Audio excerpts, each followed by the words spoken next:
Chapter 4. Is God dead, or just in a coma? It is useless to attempt to reason a man out of a thing he was never reasoned into. Jonathan Swift. One quiet Sunday morning I strolled down the driveway of my home in Stone Mountain, Georgia, to pick up the newspaper. As I arrive at the bottom, we live on a hill, a Cadillac drives up the street and stops right before me. A big man in a suit steps out, sticking out his hand. A firm handshake follows, during which I hear him proclaim in a booming, almost happy voice, "I'm looking for lost souls." Apart from perhaps being overly trusting, I am rather slow and had no idea what he was talking about. I turned around to look behind me, thinking that perhaps he had lost his dog, then corrected myself and mumbled something like, "I'm not very religious." This was, of course, a lie, because I am not religious at all. The man, a pastor, was taken aback, probably more by my accent than by my answer. He must have realized that converting a European to his brand of religion was going to be a challenge, so he walked back to his car, but not without handing me a business card in case I'd change my mind. A day that had begun so promisingly now left me feeling like I might go straight to hell. I was raised Catholic. Not just a little bit Catholic, like my wife, Catherine. When she was young, many Catholics in France already barely went to church, except for the big three: baptism, marriage, and funeral. And only the middle one was by choice. By contrast, in the southern Netherlands, known as below the rivers, Catholicism was important during my youth. It defined us, setting us apart from the above-the-rivers Protestants. Every Sunday morning we went to church in our best clothes, we received catechism at school, we sang, prayed, and confessed, and a vicar or bishop was present at every official occasion to dispense holy water, which we children happily imitated at home with a toilet brush. We were Catholic through and through. But I am not anymore. In my interactions with religious and non-religious people alike, I now draw a sharp line, based not on what exactly they believe, but on their level of dogmatism. I consider dogmatism a far greater threat than religion per se. I am particularly curious why anyone would drop religion while retaining the blinkers sometimes associated with it. Why are the neo-atheists of today so obsessed with God's non-existence that they go on media rampages, wear T-shirts proclaiming their absence of belief, or call for a militant atheism? What does atheism have to offer that's worth fighting for? As one philosopher put it, being a militant atheist is like sleeping furiously. Losing my religion. I was too restless as a boy to sit through an entire Mass. It was akin to aversion training. I looked at it like a puppet show with a totally predictable storyline. The only aspect I really liked was the music. I still love Masses, Passions, Requiems, and cantatas, and don't really understand why Johann Sebastian Bach ever wrote his secular cantatas, which are so obviously inferior. But other than developing an appreciation of the majestic church music of Bach, Mozart, Haydn, and others, for which I remain internally grateful, I never felt any attraction to religion, and never talked to God or felt a special relationship. After I left home for the university at the age of 17, I quickly lost any remnant of religiosity. No more church for me. It was hardly a conscious decision, certainly not one I recall agonizing over. I was surrounded by other ex-Catholics, but we rarely addressed religious topics except to make fun of popes, priests, processions, and the like. It was only when I moved to a northern city that I noticed the tortuous relationship some people develop with religion. Much of post-war Dutch literature is written by ex-Protestants bitter about their severe upbringing. Whatever is not commanded is forbidden was the rule of the Reformed Church. Its insistence on frugality, black dress code, continuous fight against temptations of the flesh, frequent scripture readings at the family table, and its punitive God all contributed greatly to Dutch literature. I have tried to read these books, but have never gotten very far. Too depressing. The church community kept a close eye on everyone and was quick to accuse. I have heard shocking real-life accounts of weddings at which the bride and groom left in tears after a sermon about the punishment awaiting sinners. Even at funerals, fire and brimstone might be directed at the deceased in his grave so that his widow and everybody else knew exactly where he'd be going. Uplifting stuff. In contrast, if the local priest visited our home, he could count on a cigar and a glass of Yennefer, a sort of gin. Everyone knew that the clergy enjoyed the good life. Religion did come with restrictions, especially reproductive ones, contraception being wrong, but hell was mentioned far less than heaven. Southerners pride themselves on their bon vivant attitude to life, claiming that there's nothing wrong with a bit of enjoyment. From the northern perspective, we must have looked positively immoral, with beer, sex, dancing, and good food being part of life. This explains a story I heard once from an Indian Hindu who married a Dutch Calvinist woman from the north.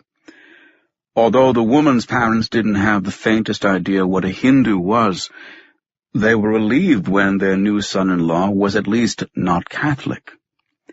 For them, belief in multiple deities was secondary to the heretic and sinful ways of their next-door religion. The southern attitude is recognizable in Peter Bruegel's and Bosch's paintings, some of which bring to mind Carnival, the beginning of Lent. Carnival is big in Den Bosch, when the city is known as Uiteldonk, and also celebrated in nearby Catholic Germany, in cities like Cologne and Aachen. Where Bosch's family came from, his father's name, Van Aken, referred to the latter city. Bosch must have been well-versed in the zany carnival atmosphere, and its suspension of class distinctions behind anonymous masks. Just like Mardi Gras in New Orleans, Carnival is deep down a giant party of role reversal and social freedom. The Garden of Earthly Delights achieves the same by depicting everyone in his or her birthday suit. I'm convinced that Bosch intended this as a sign of liberty, rather than the debauchery some have read into it. Possibly the religion one leaves behind carries over into the sort of atheism one embraces. If religion has little grip on one's life, apostasy is no big deal, and there will be few lingering effects. Hence the general apathy of my generation of ex-Catholics, which grew up with criticism of the Vatican by our parents' generation in a culture that diluted religious dogma with an appreciation of life's pleasures. Culture matters. Because Catholics who grew up in papist enclaves above the rivers tell me that their upbringing was as strict as that of the Reformed households around them. Religion and culture interact to such a degree that a Catholic from France is really not the same as one from the southern Netherlands, who in turn is not the same as one from Mexico. Crawling on bleeding knees at the steps of the cathedral to ask the Virgin of Guadalupe for forgiveness is not something any of us would consider. I have also heard American Catholics emphasize guilt in ways I absolutely can't relate to. It is therefore as much for cultural as religious reasons that Southern ex-Catholics look back with so much less bitterness at their religious background than Northern ex-Protestants. Egbert Ribberink and Dick Houtman, two Dutch sociologists who classify themselves, respectively, as too much of a believer to be an atheist and too much of a non-believer to be an atheist, distinguish two kinds of atheists. Those in one group are uninterested in exploring their outlook, and even less in defending it. These atheists think that both faith and its absence are private matters. They respect everyone's choice, and feel no need to bother others with theirs. Those in the other group are vehemently opposed to religion and resent its privileges in society. These atheists don't think that disbelief should be kept locked up in the closet. They speak of coming out, a terminology borrowed from the gay movement, as if their non-religiousness was a forbidden secret that they now want to share with the world. The difference between the two kinds boils down to the privacy of their outlook. I like this analysis better than the usual approach to secularization, which just counts how many people believe and how many don't. It may one day help to test my thesis that activist atheism reflects trauma. The stricter one's religious background, the greater the need to go against it, and to replace old securities with new ones. Serial dogmatism. Religion looms as large as an elephant in the United States, to the point that being non-religious is about the biggest handicap a politician running for office can have, bigger than being gay, unmarried, thrice married, or black. This is upsetting, of course, and explains why atheists have become so vocal in demanding their place at the table. They prod the elephant to see whether they can get it to make some room, but the elephant also defines them because what would be the point of atheism in the absence of religion? As if eager to provide comic relief from this mismatched battle, American television occasionally summarizes it in its own you-can't-make-this-stuff-up way. The O'Reilly Factor on Fox News invited David Silverman, president of the American Atheist Group, to discuss billboards proclaiming religion a scam.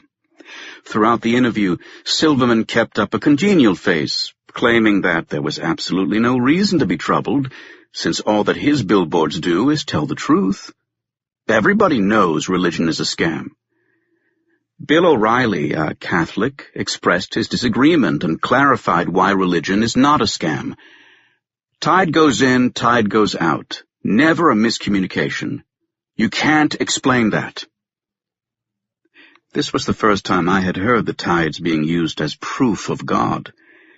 It looked like a comedy sketch with one smiling actor telling believers that they are too stupid to see that religion is a fraud, but that it would be silly for them to take offense, while the other proposes the rise and fall of the oceans as evidence for a supernatural power, as if gravity and planetary rotation can't handle the job. All I get out of such exchanges is the confirmation that believers will say anything to defend their faith, and that some atheists have turned evangelical. Nothing new about the first, but atheist zeal keeps surprising me. Why sleep furiously unless there are inner demons to be kept at bay? In the same way that firefighters are sometimes stealth arsonists and homophobes, closet homosexuals, do some atheists secretly long for the certitude of religion? Take Christopher Hitchens, the late British author of God is Not Great. Hitchens was outraged by the dogmatism of religion. Yet he himself had moved from Marxism, he was a Trotskyist, to Greek Orthodox Christianity, then to American neoconservatism, followed by an anti-theist stance that blamed all of the world's troubles on religion. Hitchens thus swung from the left to the right, from anti-Vietnam War to cheerleader of the Iraq War, and from pro to contra-God.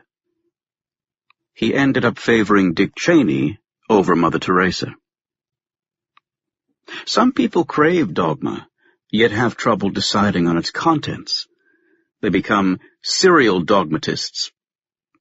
Hitchens admitted, "There are days when I miss my old convictions as if they were an amputated limb," thus implying that he had entered a new life stage marked by doubt and reflection.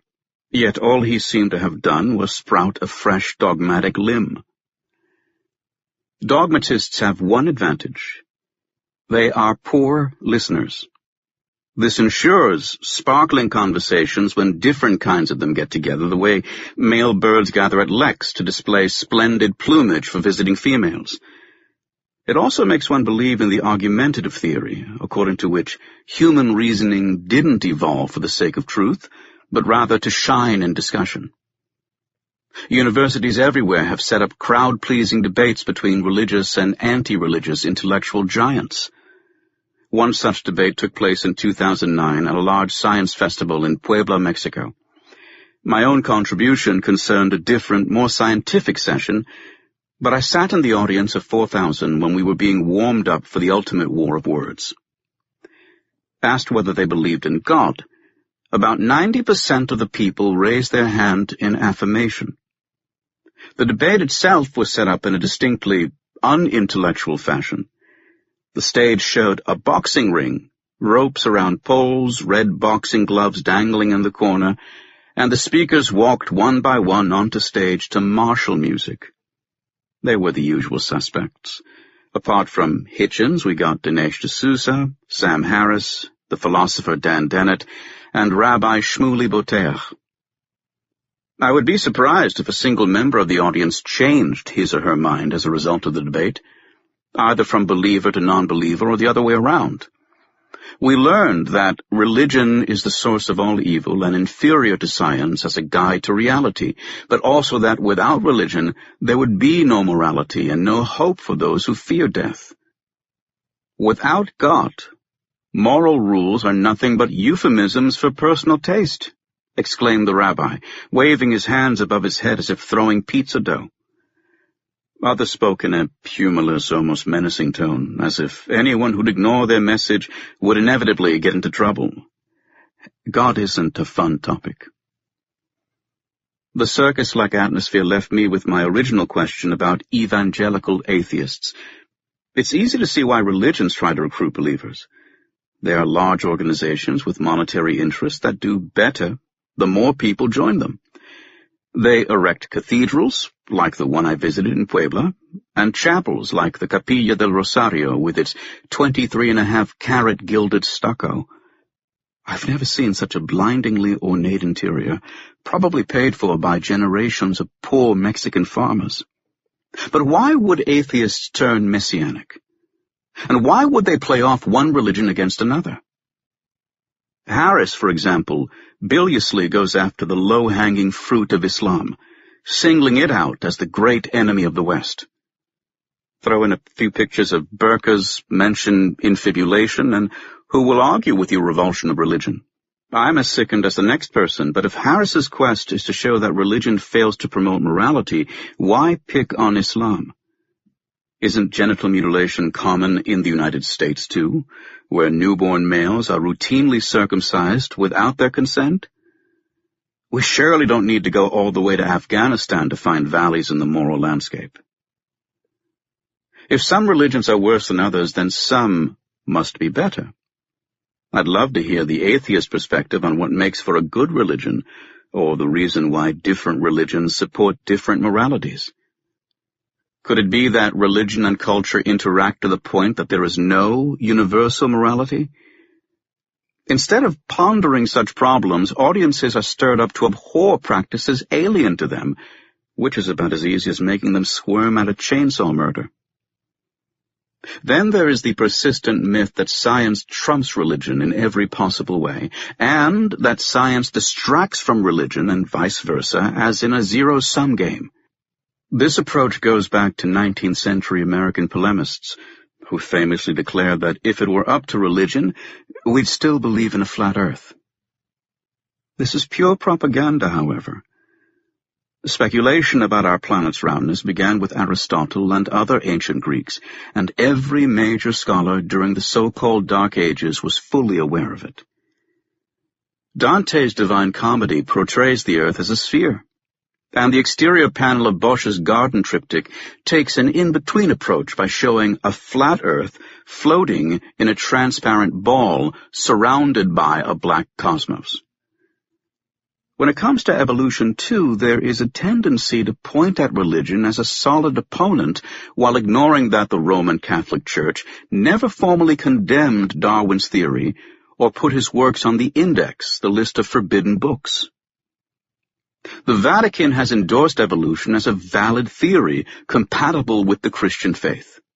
Admittedly, its endorsement came a bit late, but it is good to realize that resistance to evolution is almost entirely restricted to evangelical Protestants in the American South and Midwest. The connection between science and religion has always been complex, including both conflict, mutual respect, and the Church's patronage of the sciences. The first copiers of books on which science came to rely were rabbis and monks, and the first universities grew out of cathedral and monastic schools. The papacy actively promoted the establishment and proliferation of universities.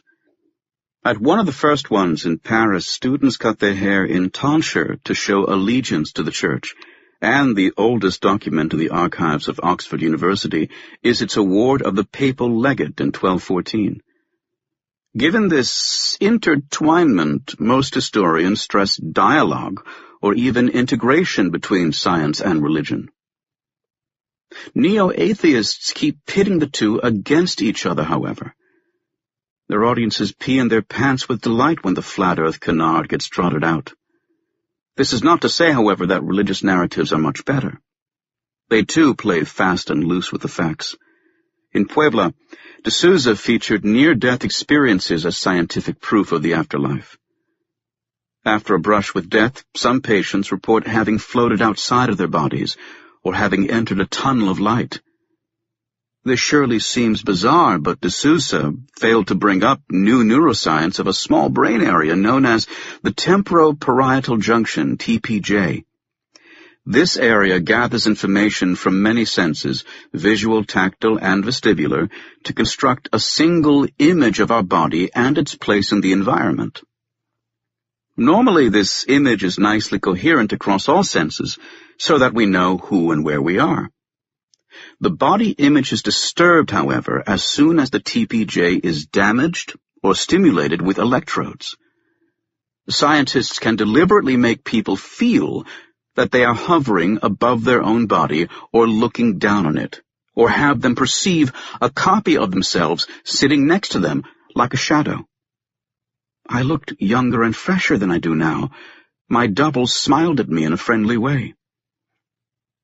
Together with the hallucinogenic qualities of anesthetic drugs and the effects of oxygen depletion on the brain, science is getting close to a materialist explanation of near-death experiences. Rabbi Boteach, too, relied on questionable evidence to champion religion. He explained that many human families take care of Down syndrome children, which they obviously would never do without religion. They'd simply get rid of defective offspring, he said. The problem with this assertion, as mentioned in the preceding chapter, is that archaeological data tell quite a different story. Our lineage is equipped with such powerful nurturing instincts that offspring are not easily neglected or abandoned, no matter their condition. I'm not saying it never happens, but long before any of the current religions, Neanderthals and early humans took care of the handicapped. This is also true for our primate kin. There are many examples, but I'll limit myself to two that I know firsthand. Azalea was a trisomic rhesus monkey. She had 3 copies of one chromosome, just as in human Down syndrome. Another similarity was that she was born to a female beyond the age at which macaques normally conceive. Growing up in a large zoo group, Azalea was seriously retarded in both motor development and social skills. She'd made the most incomprehensible blunders, such as threatening the alpha male. Rhesus monkeys are quick to punish anyone who breaks the rules, but Azalea got away with almost anything, as if the other monkeys realized that nothing they did would change her ineptness. We human observers were fond of Azalea for her sweet character, and it seemed that the rest of the troop was too. She died naturally at 3 years of age. Then there was Mozu, a Japanese macaque in the Japanese Alps in Jigokudani. Mozu could barely walk and certainly not climb, as she congenitally lacked both hands and feet. During the winter, which is severe in this area, she was forced to plow through the snow while her troopmates jumped from branch to branch. A frequent star of Japanese nature documentaries, Mozu was fully accepted by the other monkeys to the point that she lived a long life and raised no fewer than 5 offspring. I saw her high up in the mountains and noticed that she spent most of her time with the other monkeys, away from people, so that the occasional handouts of food from tourists can't account for her survival. Even though there is no record of other monkeys actively assisting her, her story goes to show that the unfit can thrive and reproduce in primate societies. Similarly, human life before religion was not necessarily dog-eat-dog. Instead of making us do things we normally wouldn't, religion may render its chief contribution by endorsing and promoting certain natural tendencies.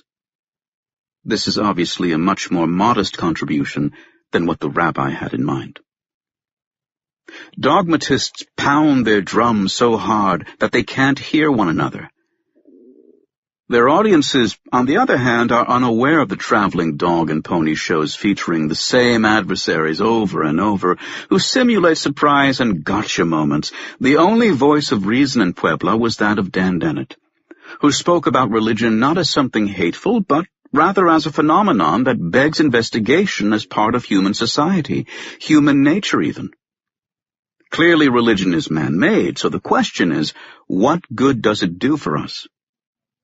Are we born to believe, and if so, why? Dennett is not as sure as the neo-atheists with whom he is often lumped together that religion is irrational, or that the world would be a better place if its demise were hastened, noting, "I am still agnostic about that." Droppings in a cuckoo clock. My first experience with proselytizing was almost too comical to be true. At the time, I had a room on the 4th floor of a university dormitory in Groningen. One morning, I heard a knock on my door, and 2 young American Mormons in jackets and ties stood in front of me. Curious to hear about their faith, I invited them in. They proceeded to set up an easel and a board on which they pasted felt figures and text labels to explain the story of an ordinarily named American who had seen the Lord in a pillar of light. Later, he was led by an angel to holy texts on golden plates. All of this happened just over a century ago. I listened to their incredible tale and was just about to ask how this Joseph Smith convinced others of his special encounter when we were rudely interrupted. I often left a window open to let Tian, my pet jackdaw, fly in and out. He was free outside, but would come in after dark to be fed and locked up for the night. While the 2 young men patiently recounted God's appearance in a cave, Tian sailed into the room looking for a landing spot. He went for the highest point, which was the head of one of the Mormons standing in front of his board. A large black bird landing on him was the last thing he'd expected. I saw the panic on his face and quickly tried to reassure him that this was just Tian, a bird with a name who wouldn't hurt anyone. I have never seen 2 people pack up so quickly. They were gone in no time, out the door, running for the elevator. While they collected their things, I heard them talk of the devil. My having spoiled Tian as a baby with the fattest earthworms I could dig up made him extra large for his species. He was such a curious and intelligent character, who'd fly above me on strolls through the park. But of course he was black, noisy, and crow-like, reminding the Mormons of a creature that might steal their souls. As a result, they never got to answer my question, nor did they have a chance to explain how Smith translated the golden plates engraved with Reformed Egyptian by gazing at peepstones placed in the bottom of his hat. Smith was smart enough to sympathize with the skeptics. If I had not experienced what I have, I couldn't have believed it myself. So, why did people believe him? Smith met with a great deal of derision and hostility. He was killed by a lynch mob at the age of 38, but the Church of Jesus Christ of Latter-day Saints now counts 14 million followers. It is obvious that believers are not looking for evidence, because the only item that might have been helpful, the set of golden plates, had to be returned to the angel. People simply believe because they want to. This applies to all religions. Faith is driven by attraction to certain persons, stories, rituals, and values. It fulfills emotional needs, such as the need for security and authority, and the desire to belong. Theology is secondary and evidence tertiary. I agree that what the faithful are asked to believe can be rather preposterous, but atheists surely won't succeed in talking people out of their faith by mocking the veracity of their holy books or by comparing their God with the flying spaghetti monster. The specific contents of belief are hardly at issue if the overarching goal is a sense of social and moral communion. To borrow from a title by the novelist Amy Tan, to criticize faith is like trying to save fish from drowning. There's no point in catching believers out of the lake to tell them what is best for them while putting them out on the bank, where they flop around until they expire. They were in the lake for a reason. Accepting that faith is driven by values and desires makes at once for a great contrast with science, but also exposes common ground, since science is less fact-driven than is widely assumed. Don't get me wrong, science produces great results. It has no competition when it comes to understanding physical reality, but science is also often, like religion, based on what we want to believe. Scientists are human, and humans are driven by what psychologists call confirmation biases. We love evidence that supports our view, and disconfirmation biases. We disparage evidence that undermines our view. That scientists systematically resist new discoveries was already the topic of a 1961 article in the illustrious pages of Science, which added the mischievous subheading, "This source of resistance has yet to be given the scrutiny accorded religious and ideological sources." A good example is taste aversion. We remember food that has poisoned us so well that we gag at the thought of it. This reaction is of great survival value, yet it violated behaviorist dogma. Founded by B.F. Skinner, behaviorism claims that all behavior is shaped by reward and punishment, which works better the shorter the time interval between the act and its consequences. So, when the American psychologist John Garcia reported that rats avoid poisoned foods after just a single bad experience, even if the nausea sets in only hours later, no one believed him. Leading scientists made sure his study didn't appear in any mainstream journal. The author kept getting rejections, the most infamous one contending that his findings were no more likely than finding bird shit in a cuckoo clock. The Garcia effect is now well established, but the early reaction illustrates how much scientists hate the unexpected. My own story concerns the discovery in the mid-1970s that chimpanzees make up after fights by kissing and embracing their opponents. Reconciliation behavior has now been demonstrated in many primates, but when one of my students needed to defend a study of this behavior before a committee of psychologists, she got an earful. We had naively assumed that these psychologists, who knew only rats, would have no opinion about primates. Yet they were adamant that reconciliation in animals was out of the question. It didn't fit their thinking, which excluded emotions, social relationships, and everything else that makes animals interesting. I tried to change their minds by inviting them to a zoo where I worked so they could see for themselves what chimpanzees do after fights. To this proposal, however, they replied bafflingly, "What good would it do to see the actual animals? It will be easier for us to stay objective without this influence." It is said that the ancient king of Sardis complained that men's ears are less credulous than their eyes. Only here it was reversed.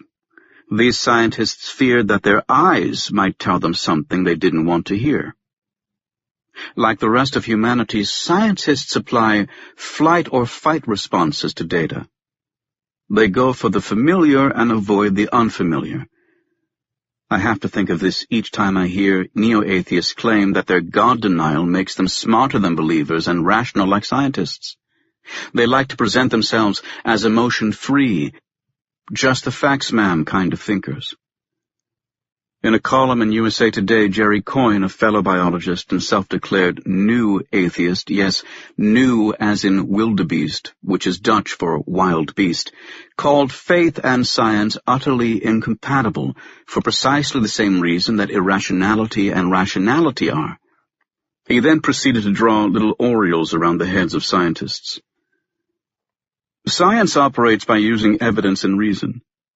Doubt is prized, authority rejected. No finding is deemed true, a notion that's always provisional, unless it's repeated and verified by others. We scientists are always asking ourselves, how can I find out whether I'm wrong? Oh, how I wish I had colleagues like Coyne. Having spent all my life among academics, I can tell you that hearing how wrong they are is about as high on their priority list as finding a cockroach in their coffee. The typical scientist has made an interesting discovery early on in his or her career, followed by a lifetime of making sure that everyone else admires his or her contribution and that no one questions it. There is no poorer company than an aging scientist who has failed to achieve these objectives.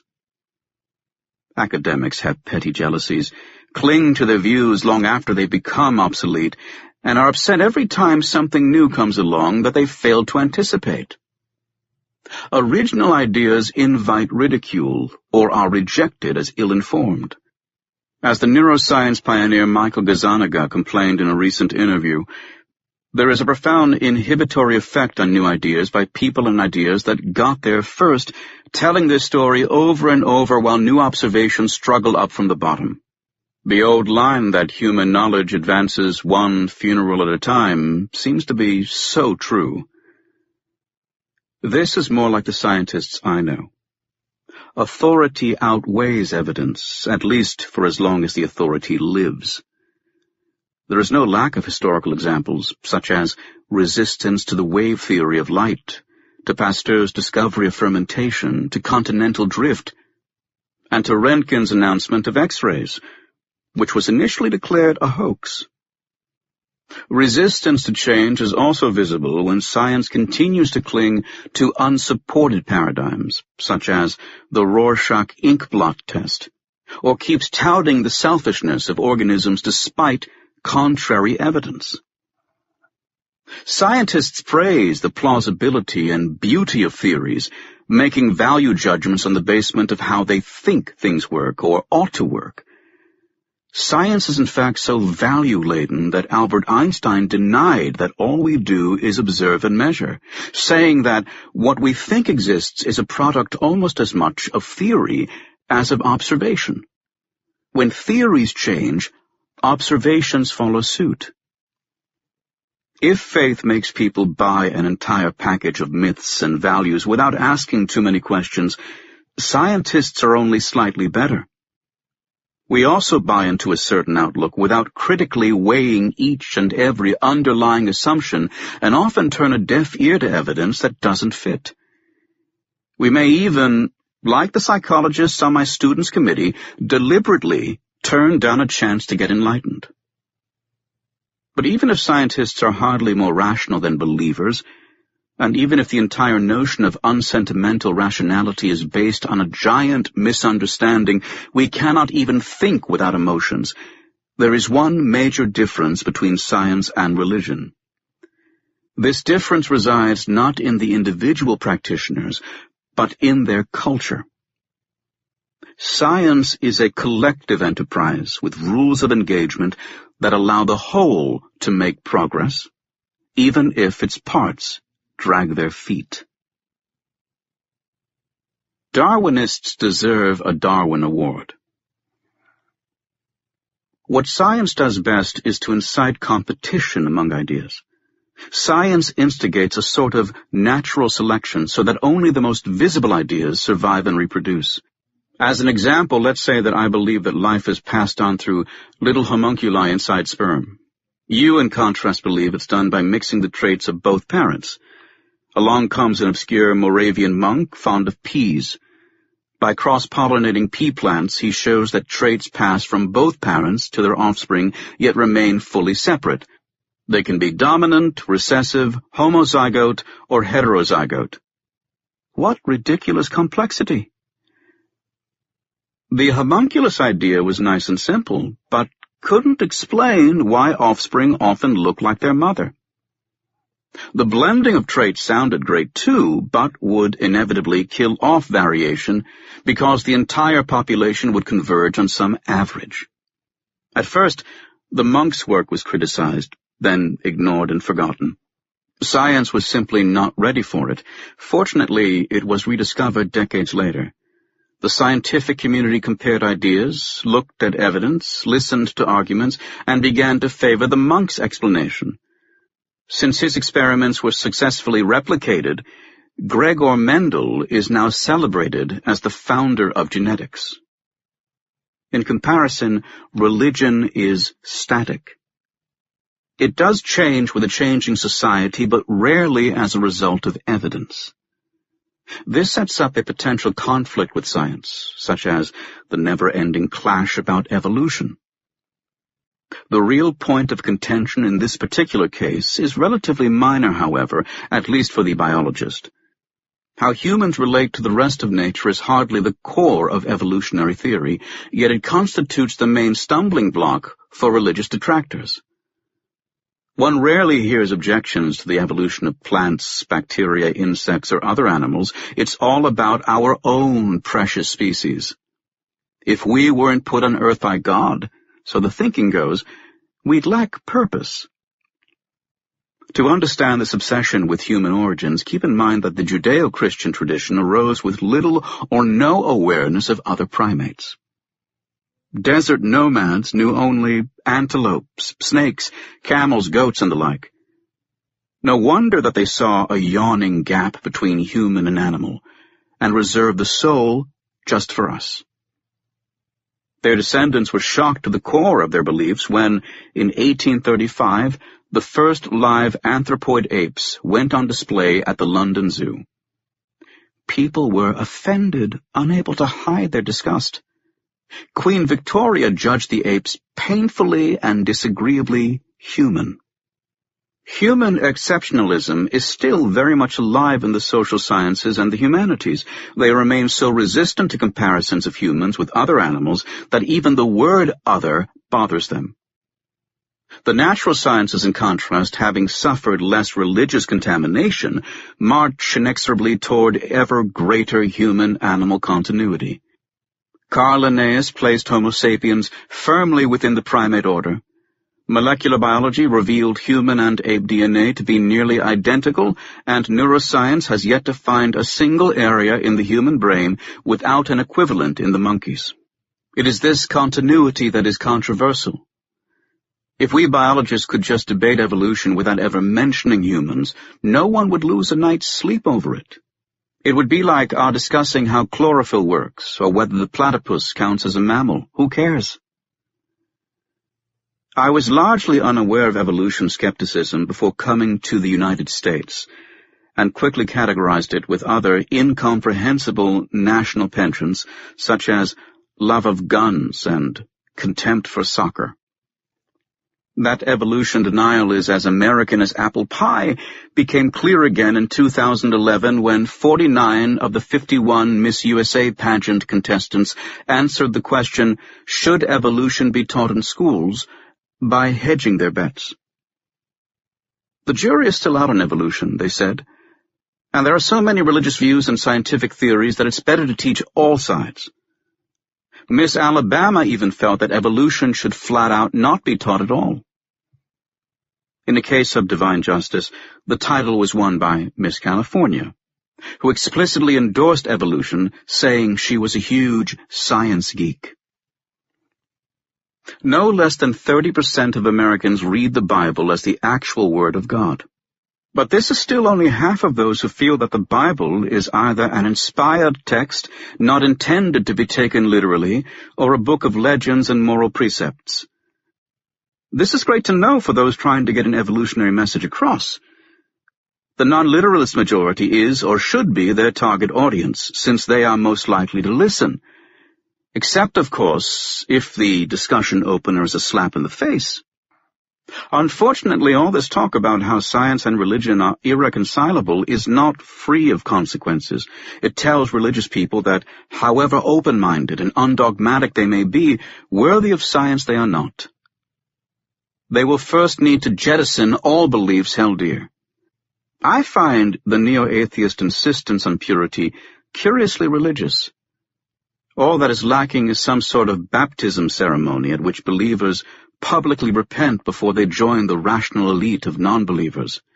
Ironically, the last one to qualify would have been an Augustinian friar growing peas in a monastery garden. The greatest public defender of evolution this country has ever known was Stephen Jay Gould. During his heyday, Gould was so popular that he single-handedly carried an entire magazine, Natural History, which since his death has become only a shadow of its former self. Gould was always a pleasure to read, especially for his eye-opening excursions into science history, which he seemed to know like his back pocket. One doesn't need to agree with all of his opinions and every fact he touted, I most certainly don't, to recognize that he was the face of evolution and its foremost advocate. He wrote with such contagious enthusiasm that he inspired thousands of young Americans to go into science. His defense of evolution included frequent warnings against the racism and genetic determinism associated with it in the old days. He also vehemently resisted the idea that every single human behavior deserves an evolutionary account. Darwinian fundamentalism, as he disparagingly called it, holds that everything we do is controlled by genes and serves to propagate them. Gould explained that Darwin himself doubted such a sweeping role for natural selection, and I have already mentioned the many kinds of altruism that are left unexplained. Dismissing such behavior as mistakes doesn't solve much, and this isn't the only behavior that makes little evolutionary sense. Think of smoking, masturbation, bungee jumping, boozing, setting off fireworks, and rock climbing. Maladaptive behavior is in fact so common in our species that we make fun of it. The Darwin Awards were invented to honor those who improved the species by accidentally removing themselves from it. This is not to say that we shouldn't try to put human behavior on an evolutionary footing. There really is no alternative. Indeed, I predict that 50 years from now, Darwin's portrait will hang in every psychology department. Yet, the field still teems with just-so stories that are hard to take seriously, from the proposal that male-pattern baldness serves as a signal of wisdom to the opposite sex, something we need to tell all those men with an illusory head of hair, to the natural history of rape, which is the actual title of a book that has harmed evolutionary psychology more than any other. The big mistake, of course, is to assume that if something is genetic, such as baldness, it must be good for you. Alzheimer's, cystic fibrosis, and breast cancer all have a genetic basis, but no one would want to argue that they increase fitness.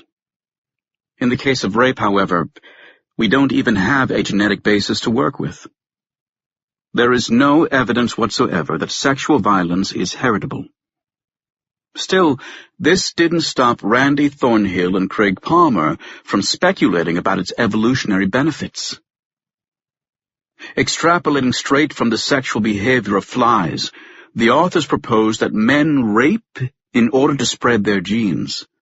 Worse, the authors absolved themselves from producing actual data, since most important effects must have occurred during human prehistory. With this past being a closed book, All we were left with was unrestrained storytelling. The authors never answered the question why, if rape is all about procreation, 1/3 of its victims are non-reproductive, such as children and the elderly. I agree with Gould that we gain little from evolutionary guesswork about each and every human behavior. Gould made himself many enemies, though, by voicing skepticism. Several skirmishes between him and the evolutionary establishment unfolded in the pages of the New York Review of Books in 1997. It was a sight to behold, all those outsized egos tumbling over each other with innuendos, criticism by hearsay, name-calling. One was ridiculed as another's lapdog, or acting as if they'd never heard of one another. The vitriol obviously didn't help them close ranks. Creationists were rubbing their hands in delight, and exploited the row to their own ends, as was reflected in remarks about theoretical discord in places as unexpected as the Miss USA pageant. Someone should have nominated those Darwinists for a Darwin Award. But this confrontation was nothing compared with the reaction to another Gould opinion. An atheist himself, he declared science and religion compatible well before neo-atheists decided they were not. Following his untimely death in 2002, Gould thus became a lightning rod for his lack of intolerance. Somethingism. In his famous essay, published in the same year as the aforementioned love fest with fellow evolutionists, Gould recalled running into a group of lunching priests at the Vatican. The priests expressed worry about a new brand of creationism that had sprung up, known as intelligent design. They asked Gould why on earth evolution was still under attack. In his essay, the paleontologist commented on the profound irony that he, an ex-Jew, had to reassure Catholic priests that evolution was in fact doing fine, and that the opposition was restricted to a small segment of the American population. This story was Gould's way of hinting that the alleged war between science and religion is overblown. Blanket statements about religion are problematic anyway, since the term covers everything from monotheism to polytheism, and from a rigid belief system to spirituality. Buddhism, for example, actually welcomes the idea of evolving organisms, which agrees perfectly with its view that all life is interconnected and in flux. But even within religions, such as Christianity or Islam, cultural diversity is so great that practices and ideas abhorred in one corner are often supported in another. Indonesian Sunnis have about as much in common with Iranian Shia as Swedish Lutherans with Baptists in the American South. With a better grasp of these issues than most, Gould borrowed the term magisterium, teaching authority, from a papal document to make the point that science and religion occupy separate spheres of knowledge. They don't touch on the same problems. Speaking of non-overlapping magisteria, he designated this view Noma. We face two distinct sets of questions, one related to physical reality and the other to human existence. Given how little science tells us about the second question, a French biologist, Mathieu Ricard, turned his back on a promising career in science to become a Buddhist monk. I have met Mathieu several times, and it isn't hard to detect an inner peace in him that few people possess. On the basis of fMRI scans of his brain during meditation, he has been dubbed the happiest man in the world, a title he gives a Gallic shrug. Neuroscientists measured the highest activation ever in his left prefrontal cortex, which is associated with positive emotions. Even though Mathieu still talks with the precision of a scientist, he abandoned science long ago, arguing that all it delivered was a major contribution to minor needs. This echoes Leo Tolstoy's complaint that whenever he asked scientists about the meaning of life, such as what we should do with it, he received an innumerable quantity of exact replies concerning matters about which I had not asked. Few scientists follow in Mathieu's footsteps, however. Instead of turning to religion, the majority of us are agnostic or atheist. This shouldn't be taken to mean that science answers questions of meaning and purpose, however. Even the scientists who recently confirmed the God particle knew that it was a far cry from confirming why we are on Earth and even less whether or not God exists. No, the big difference for scientists is that the thirst for knowledge itself, the lifeblood of our profession, fills a spiritual void taken up by religion in most other people. Like treasure hunters for whom the hunt is about as important as the treasure itself, we feel great purpose in trying to pierce the veil of ignorance. We feel united in this effort, being part of a worldwide network. This means that we also enjoy this other aspect of religion, a community of like-minded people. At a recent workshop, a retired astronomer teared up while discussing humanity's place in the cosmos. He stopped talking for 2 minutes, causing his audience to become restless, before explaining that he had pursued this question since childhood. The sight of images from billions of light years ago still overwhelms him, making him realize how much we are connected with the universe. He wouldn't call it a religious experience, but it sounded very much like it. Along with people in other creative professions, such as artists and musicians, many scientists experience this transcendence. I do so every day. For one, it's impossible to look an ape in the eye and not see oneself. There are other animals with frontally oriented eyes, but none that give you the shock of recognition of the apes. Looking back at you is not so much an animal, but a personality as solid and willful as yourself. This is a familiar theme among ape experts, who will tell you how their very first eye contact radically changed not only how they viewed their subjects, but also their own place in the world. It is precisely this impact that upset Queen Victoria. Staring into the ape's mirror, she felt the metaphysical ground shifting underneath her royal feet. Seeing the same orangutan and chimpanzee at the same zoo, Darwin reached quite a different conclusion. He invited anyone convinced of man's superiority to come take a look. Darwin felt a connection where the Queen felt a threat. Watching a magnificent landscape or a sunset over the ocean, most of us feel like a minuscule part of the universe, the way scientists feel while looking through a microscope or telescope, analyzing whale song, digging up dinosaur bones, or running after chimps in the forest. The chimps dive into the undergrowth while their bipedal cousins struggle with a large bush knife to keep up with every turn they take, listen to every hoot, and document every social encounter. Accompanying my late friend Toshiharu Nishida, a Japanese primatologist known for his fieldwork in Tanzania, I was struck by his habit of chewing every leaf of fruit he saw the wild chimps eat. He wanted to know how they tasted, he said, but for me, it was the ultimate act of feeling one with a kindred species.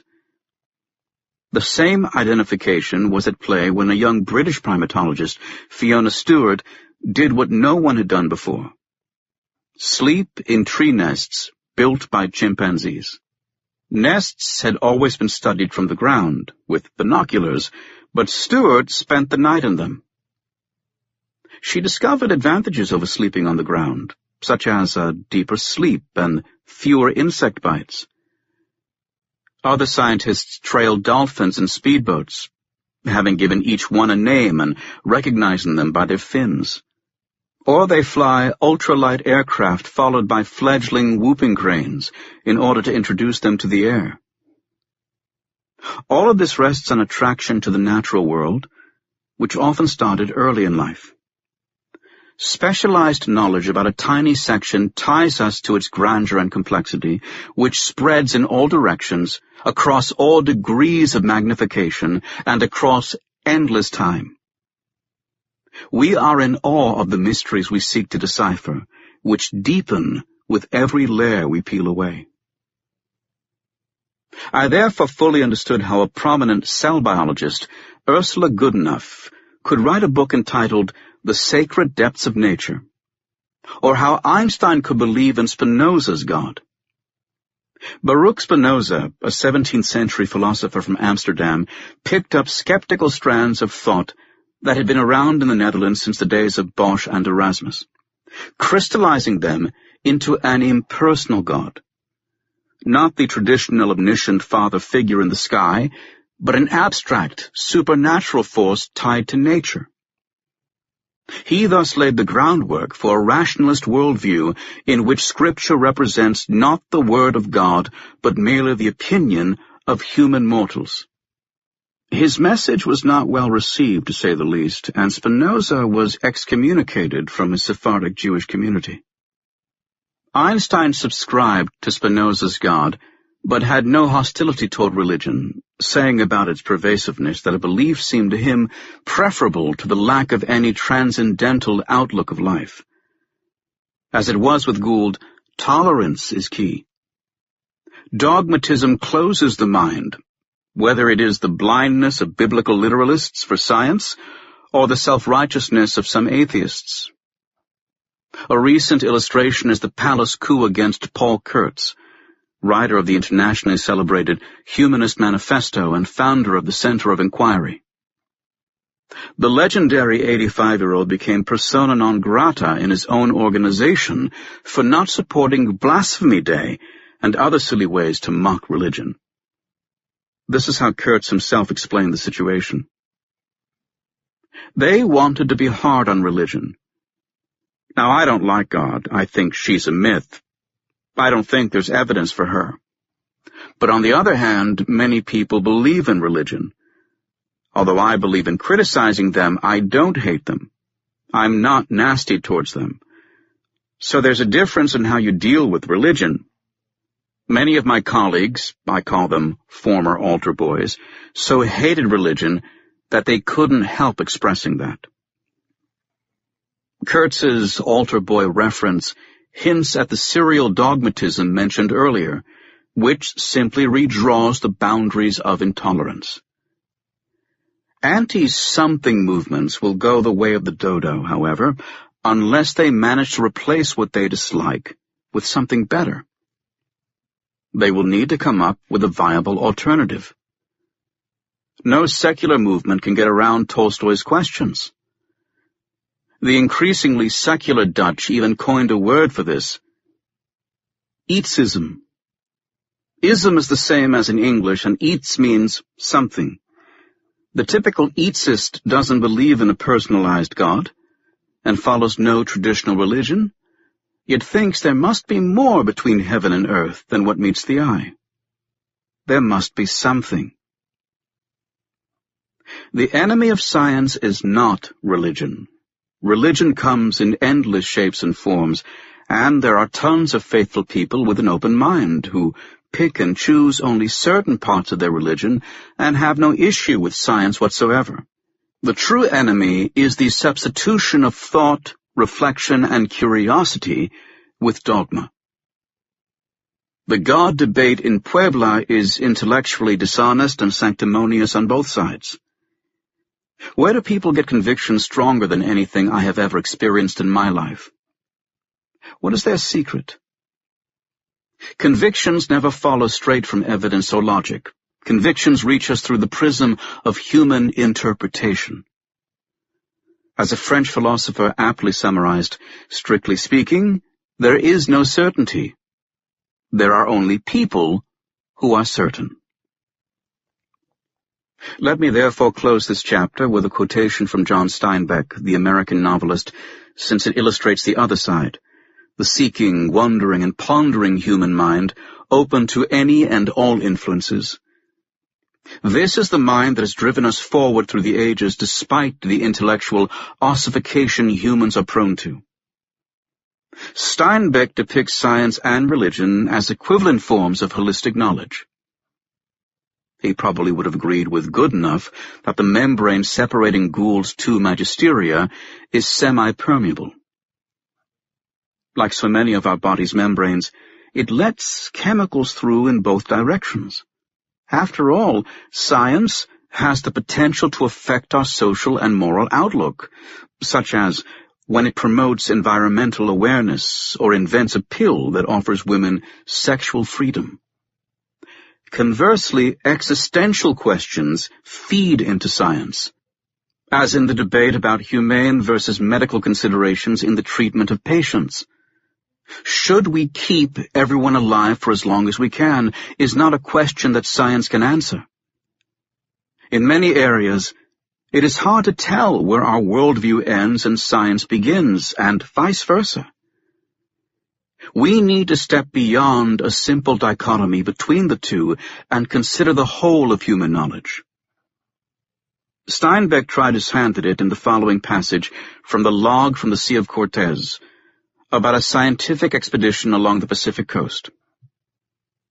And it is a strange thing that most of the feeling we call religious, most of the mystical outcrying, which is one of the most prized and used and desired reactions of our species, is really the understanding and the attempt to say that man is related to the whole thing, related inextricably to all reality, known and unknowable. This is a simple thing to say, but the profound feeling of it made a Jesus, a St. Augustine, a St. Francis, a Roger Bacon, a Charles Darwin, and an Einstein. Each of them in his own tempo and with his own voice discovered and reaffirmed with astonishment the knowledge that all things are one thing and that one thing is all things. Plankton, a shimmering phosphorescence on the sea, and the spinning planets, and an expanding universe, all bound together by the elastic string of time.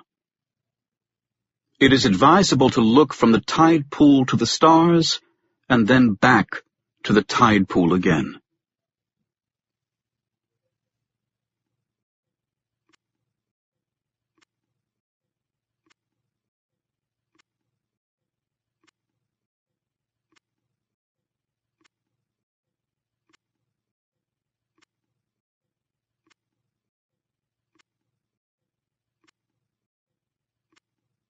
Chapter 5. The Parable of the Good Simeon. The very sight of another's pain materially pains me, and I often usurp the sensations of another person. A perpetual cough in another tickles my lungs and throat. Montaigne.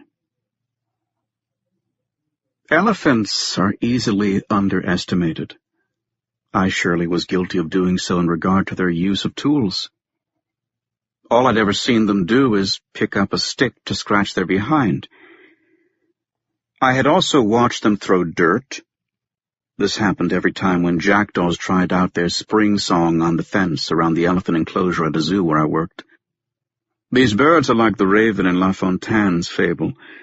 Jackdaws may think they can sing. After all, the crow family belongs to the songbirds, but musicality is a matter of taste. The elephants would throw trunkfuls of dirt at the noisemakers to get rid of them. I thought this was the maximum that elephants were capable of, because experiments had never shown much more.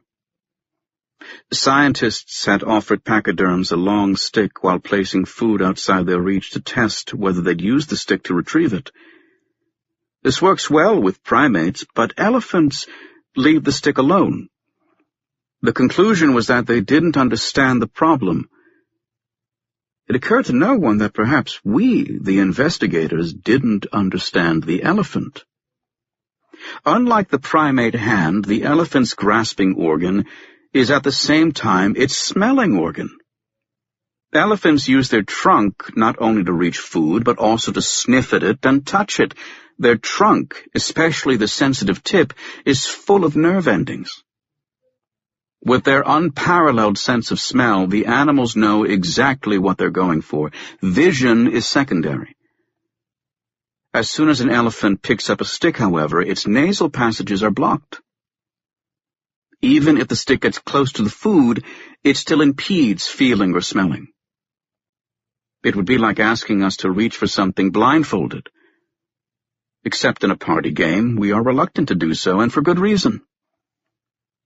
On a recent visit to the National Zoo in Washington, Preston Furter and Diana Rice showed me what Kandula, a young elephant bull, is capable of if the problem is presented differently.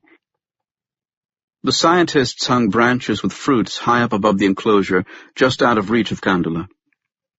The elephant was given several objects to work with, including sticks, a square box, and several thick wooden cutting boards. Kandula ignored the sticks, but after a while started kicking the box with his foot. He kicked it many times in a straight line until it was right underneath the branch so that he could stand on top of it with his front legs, which allowed him to reach the food with his trunk. While Kandula munched his rewards, Preston and Diana explained that they had begun making his life more difficult by displacing the objects. They would put the box in a different section of the yard, out of view, so that when Kandula looked up at the tempting food, he'd need to recall the solution and walk away from his goal to fetch the tool. Not many animals are capable of this, but Kandula did so without hesitation, retrieving the box from great distances. And when the box was removed entirely, he picked up the wooden boards to stack them on top of one another in order to get closer to the food.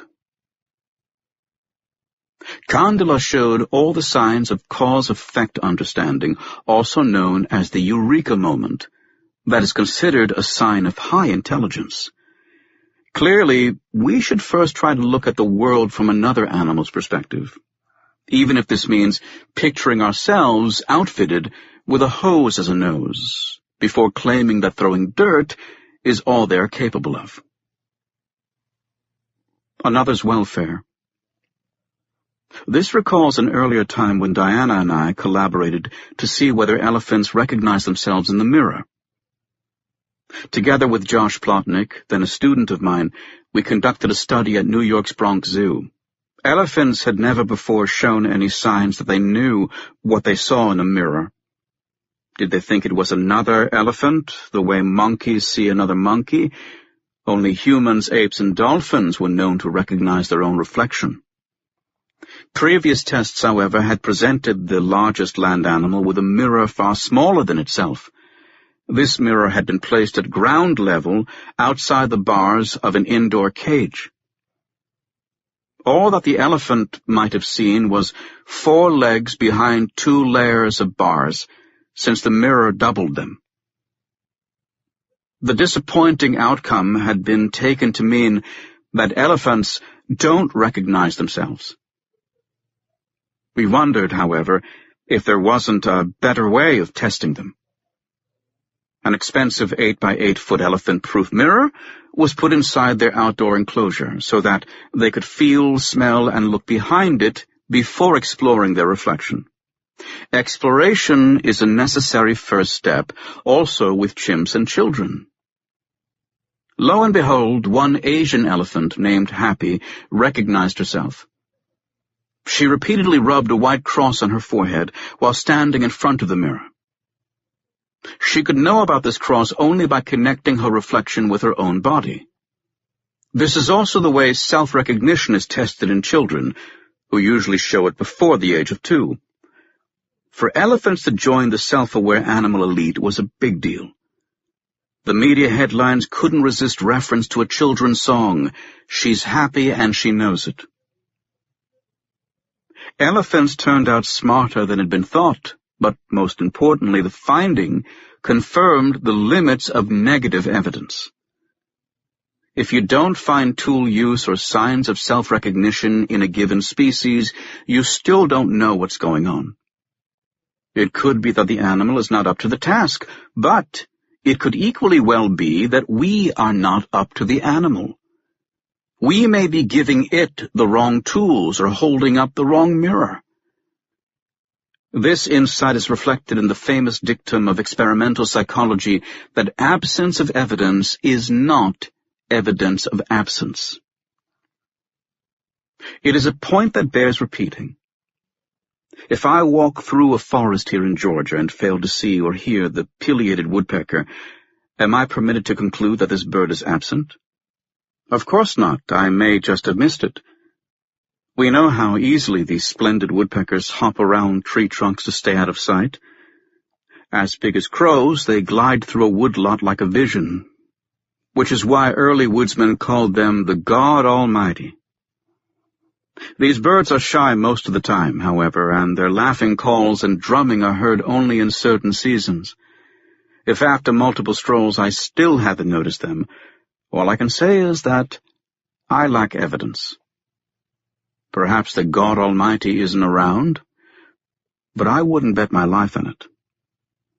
It's quite puzzling, therefore, why the field of primate cognition has such a long history of claims about absent capacities that are based on just a few strolls through the forest. The most recent one was that apes aren't prosocial. They resemble us in many ways, but poor things, they are as selfish as a pickpocket. All they care about is themselves. The prosocial choice test, which I will describe in a moment, declared chimpanzees to be insensitive to the interests of others. No matter that they show plenty of spontaneous helping, such as food sharing or risky defense of friends, bite through poacher snares when group mates are trapped, and adopt unrelated orphans. No matter, moreover, that they help others retrieve a needed tool or open a door so that a companion can reach food. All very nice, the academic community said, but so long as apes flunk the critical test of generosity, we don't believe a word of it. Hence the oft-repeated claim that chimpanzees base social choices solely on personal gain. That human cooperation represents a huge anomaly in the animal kingdom, and that prosocial tendencies evolved as a derived property of the human species after our ancestors split off from the apes. This negative view of the apes held for about a decade, until my team tested the chimpanzees that I'm watching at this very moment. I'm sitting behind my desk in an office that overlooks the field station of the Yerkes National Primate Research Center outside of Atlanta. The chimps literally live below my window. I have occupied this office for over 2 decades, hence every chimp in its 20s was known to me as a youngster. This includes the current alpha male, Socko, and alpha female, Georgia, both of whom I tickled when they were little. They used to laugh their hoarse laughs while begging for more. The group used to include Peony, the previous alpha female, who by the end of her life was assisted by others, who brought her drinking water, helped her climb, and so on. No wonder that these chimpanzees consider me and my tower office part of their territory. If I bring visitors, everything is fine, but people who come here on their own aren't always welcome. One time I arrived after a rainy period, which had turned the enclosure into a mud bath, and found my whole window covered with chunks of dried dirt. I didn't understand it until someone explained that a cleaning crew had spent time in my office to the displeasure of the chimps. In the same way that no one would judge the mental capacities of children on the basis of what they do in the play yard, chimpanzee intelligence cannot be understood from mere observation. Fieldwork has its place and value, but the assessment of ape cognition requires that we present them with specific problems. We conduct many such tests following a 2-point philosophy. First, we focus on what chimps can do, not what they can't do.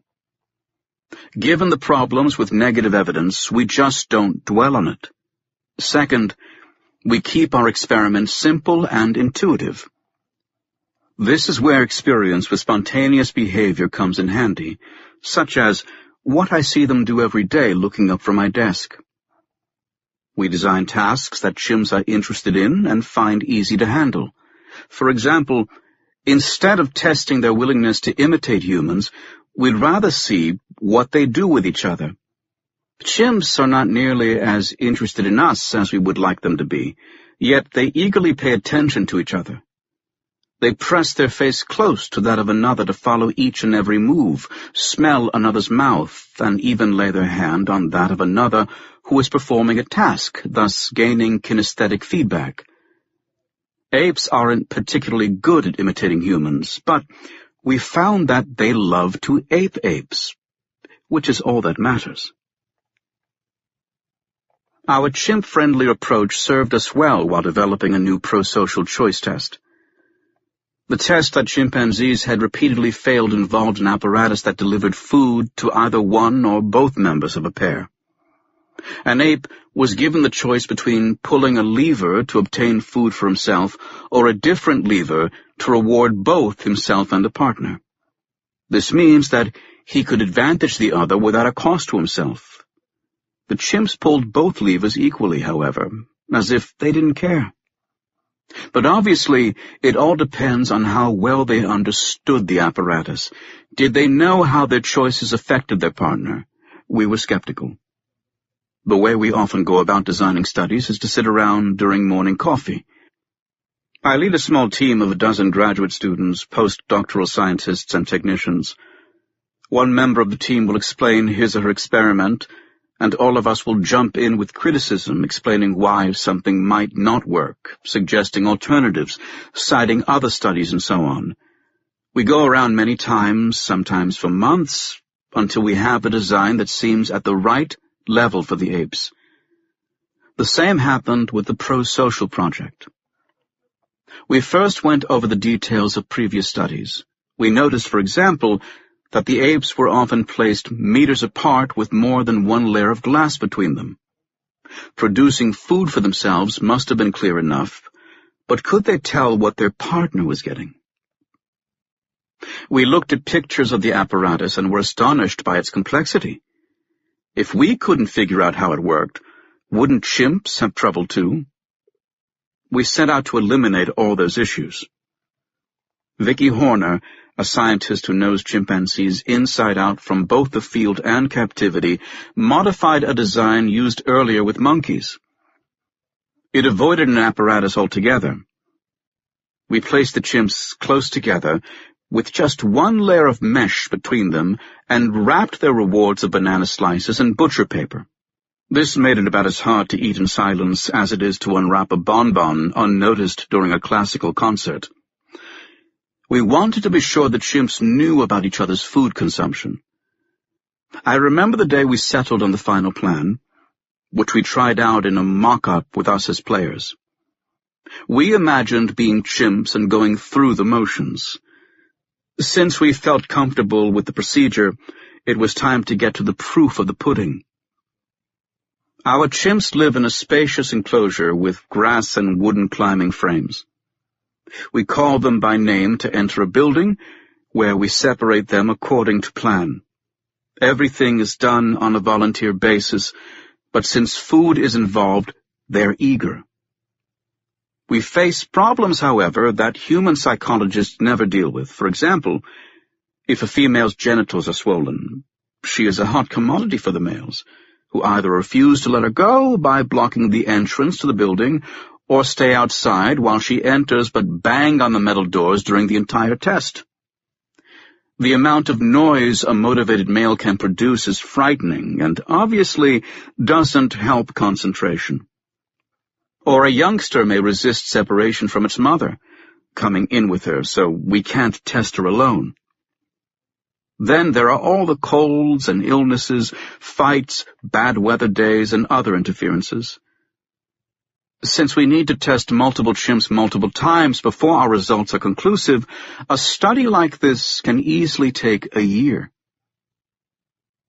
The effort paid off, however, because we were the first to demonstrate that chimps care about each other's welfare. Vicky's persistence, the new test design, and our rapport with the apes all came together. The very first test involved Peony and Rita, two unrelated females. Once they had settled down in separate rooms, we filled a bucket with colored tokens. These were small pieces of plastic pipe, all identical except that half of them were green and the other half red. We asked Peony to pick one token at a time and hand it to us. Whether she picked green or red, she was always rewarded. The only difference concerned what Rita received. Red tokens were selfish in that they rewarded only Peony, whereas green tokens were pro-social in that they rewarded both Peony and Rita. Choosing many times in a row, Peony began to select green tokens 2 out of 3 times. In a few other chimpanzee pairs, we observed 9 out of 10 pro-social choices, but on average the inclination to help the other was in line with Peony's. Not very high, but not random either. If we placed a chimpanzee alone in the room, on the other hand, and applied the same procedure, the 2 colors were treated without distinction. In other words, the pro-social preference required a partner. The partner obviously knew what was going on and tried to influence the chooser by intimidating her, banging on the mesh between them, spitting water, hooting loudly, or begging with open hand. Partners did so mostly after selfish choices. Such pressure was counterproductive, however, in that it caused a drop in pro-social choices. It was almost as if the choosers were telling their partners to behave. Otherwise, they'd get nothing. Having tested 21 different pairs of chimpanzees, we ruled out fear as an explanation because the highest-ranking chimps, who had least to fear, were the most pro-social. Both Peony and Georgia acted generously. Peony's big-heartedness didn't surprise us in the least. All of her life, she had been the sweetest character, ready to help and reassure everyone, which also explains the love and respect she received in return toward the end of her life. Georgia was a different story. She is known as a bully and troublemaker. When she turned sexually mature, she'd instigate fights among males by having sex with lower-ranking ones in full view, or she'd hit the children of other females, thus provoking brawls that could involve half the community. I have never looked at Georgia as a generous character, therefore, but in our tests she proved to be. Was she, unbeknownst to us, good at doling out favors? Had Georgia's rise been built as much on the carrot as the stick? Among females, such strategies are harder to detect than among males, who make a big show of every intimidation or favor. Most chimpanzee experts reacted to our study with relief. They had watched in disbelief how negative data seemed to be winning the day. Some had gone so far as to collect fecal and hair samples in the wild in order to extract DNA to demonstrate that chimpanzee cooperation isn't just a matter of blood relations. It's quite common for non-relatives to help each other. But apart from pleasing the experts, our findings also faced some grumbling. One economist complained that since the chimpanzees faced no cost to their behavior, it didn't really count as altruism. Another pointed out that the chimps weren't pro-social all the time. Since they ignored their partner's interest 1 out of 3 times, they weren't particularly nice, he said, calling them mean-spirited instead. Now, remember that for an entire decade, humans had been considered unique because chimps, it was said, didn't even help each other when doing so didn't cost them anything. We improved the methodology, got rid of the apparatus, and voila! Our chimpanzees did help each other. For colleagues now to complain that this didn't really count is a bit rich. Clearly we need more research, but previous claims are now in doubt. Children subjected to the same pro-social choice test are imperfectly pro-social too. In one study they helped each other 78% of the time. The difference with chimpanzees is therefore one of degree. Goalposts move magically as soon as humanity's special status is at stake. Prosociality in other animals has become hard to deny, however. Apart from the studies mentioned, a new factor is the ubiquity of video cameras. It used to be that we had to rely on accounts from the field, such as Goodall's story of how Madam B had become too old and weak to climb into fruiting trees.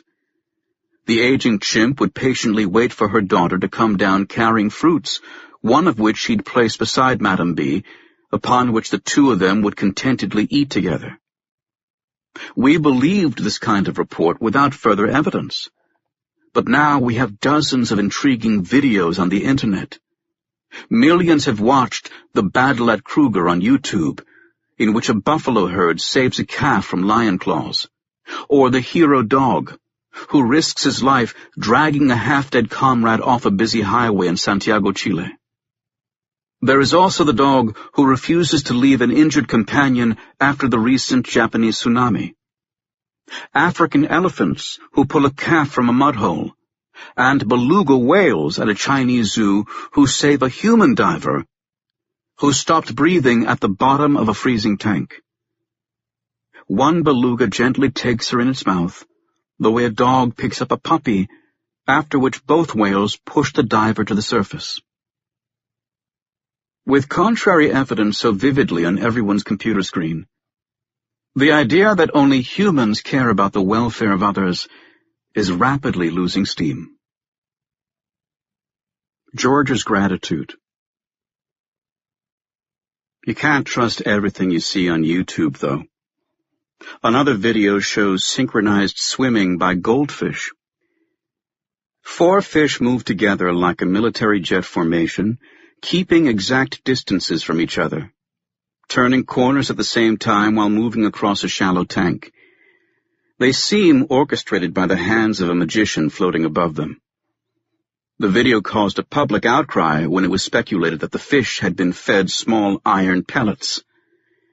They may have been directed by someone with magnets underneath the tank, which would explain its shallowness. Without denying the accusations, the magician claimed that his fish were happy and healthy. The whole performance was unlikely to begin with, because carp aren't known for tight schools. All they do is aggregate. Animals that normally don't do much together are almost impossible to train on coordination. One can teach 2 dolphins to jump simultaneously out of the water precisely because dolphins do such things spontaneously. Female dolphins swim synchronously with their calves, surfacing and diving together. Male dolphins form coalitions that intimidate rivals by swimming in perfect synchrony, thus showcasing the tightness of their bond. Try to get 2 domestic cats to jump through a hoop together, however, and you are in for failure. Cats are solitary hunters. In our own studies of cooperation, we avoid any specific training. We want to know how well animals understand the concept. Do they have shared goals? Do they recognize the partner's effort? One of my students, Malini Suchak, is setting up an experiment that requires chimpanzees to work together. Instead of testing them in pairs, as is tradition, we conduct the project outdoors in the presence of the whole colony. This forces them to recruit each other, similar to wild chimps setting out on a monkey hunt. Moving targets are hard to catch in 3-dimensional space, which is why chimps hunt more successfully in pairs or trios than alone. I have witnessed them chase monkeys high up in the canopy, culminating in a chorus of excited screams when they make a capture. Hunting and meat-sharing are at the root of chimpanzee sociality in the same way that they are thought to have catalyzed human evolution. The big game hunting of our ancestors required even tighter cooperation. Malina's apparatus is mounted on the outdoor fence. By now the chimps know that on their own they can't get any goodies from it. Sitting at it, Rita looks up at her mother, Bori, who is asleep in a nest she built on top of a tall climbing frame. Rita climbs up all the way to poke Bori in her side until she comes down with her. Rita heads to the apparatus, all the time looking over her shoulder to make sure her mother is following. At other times, we have the impression that the chimps have reached an agreement without our noticing. 2 of them will walk side by side out of the night building and head straight for the apparatus, as if they know exactly what they are going to do. Chimpanzees are masters at communication through subtle glances and body postures. Without language, and often without explicit gestures, they make clear what their next move will be. Their reliance on body language makes them excellent signal readers of humans. They are in fact so good that they seem to know my own moods and intentions better than I do myself. It's as if they look straight through us. I have also often noticed how sensitive they are to people with hostile body language, such as visitors who arrive with prejudices. In our presence, these people obviously don't mock the chimps the way zoo visitors sometimes do, hollering, exaggeratedly scratching themselves, but the chimps nevertheless react as if they've seen the enemy. Georgia will sneak off to collect a mouthful of water from the faucet and mingle with the rest so that no one suspects the imminent waterworks. When I showed the veteran field worker Toshisada Nishida around, the apes did not react at all. He was standing next to me, leaning sideways a little, walking quietly without any abrupt moves, as I had also seen him do in the forest, and the apes seemed to think that this man was perfectly all right. Georgia was once removed from the group for 18 months. Her removal was prompted by political instability. The males had been fighting, and the females too, so much so that we feared for the lives of some juveniles. Low-ranking mothers had trouble prying their offspring from the clutches of adolescent kidnappers who enjoyed the backing of higher-ups. Ape babies nursed for 4 years, which is why involuntary separations from their mothers are worrisome. Several individuals were removed to calm down the group, some permanently, but most were gradually reintroduced. Georgia was last. Despite her poor reputation, I kept insisting on her return. She was born into this group, she had good relations with the majority, and one day she might mellow and become a model citizen. I remember the looks of disbelief at my optimism, but after much back and forth, she was allowed to return. With many animals, this isn't a good idea. Rhesus macaques, for example, don't take well to a former troop member after a long absence. It is as if their position has been filled. These monkeys have a strict dominance hierarchy, so if the individual at rank 10 is removed and returned, even after just a few months, rank number 10 has been claimed in the meantime, and all other ranks as well. Hostility to the returning monkey is almost as fierce as that to a stranger. With chimps, however, there is no problem. Their hierarchy is a loose construct, and they live in so-called fission-fusion societies in which parties meet, fuse, and separate all the time. Wild chimps may go months without seeing another member of their community. George's return was triumphant. Despite all of the excitement and the occasional pushes and shoves she received, she stood her ground as if she had been gone for just a few days. She embraced and groomed with whoever was ready for it, and watched the males compete over who could sit next to her. Her mother and sister carried and protected Liza, Georgia's 4-year-old daughter, and she herself reintegrated so quickly that by the end of the same week, one could barely tell that she'd been away. She acted dominant to the females she had dominated before, and was in every way her own self-assured self. When I approached to take a close look at her and Liza, something happened that I remember to this day. When Georgia was young and playful, we had a fine relation, but as an adult she started to ignore me. We were largely on neutral terms. Now, however, she walked up to me and looked me straight into the eyes. Her gaze was positively friendly. She reached out to me. When I took her hand, she panted at me in a quick rhythm, which is about the kindest sounds a chimp can make. She did this only that time, never before, never since. It was not just a greeting, because I had visited Georgia multiple times in between without any such behavior. Since it happened right after her reintroduction, the two must have been connected. She may have noticed how glad I was to see her back. Perhaps it went even further, and she had detected tensions over her fate and my advocacy of her case. As I've said, chimps are incredibly astute readers of bodies and voices. We will never know, but I felt she was thanking me for getting her back to where she belonged. I chalked this up to expressions of gratitude, of which there are many. One concerned a different chimp whom I had taught to bottle feed a baby. She had lost several offspring because of deficient lactation and was eager to adopt. Her previous losses had caused deep depressions, during which she'd isolate herself and scream for no apparent reason. Apart from raising this young chimp, she was able to keep her own infants in subsequent years thanks to her special skill. For a tool-using animal, giving the bottle is really not that hard. The rest of her life, this female was always insanely excited to see me, which happened only once every couple of years, as if I was a long-lost family member. It seemed related to my having helped her start a family. Yet another illustration of gratitude is the telling anecdote by Wolfgang Köhler, the German pioneer of ape tool use.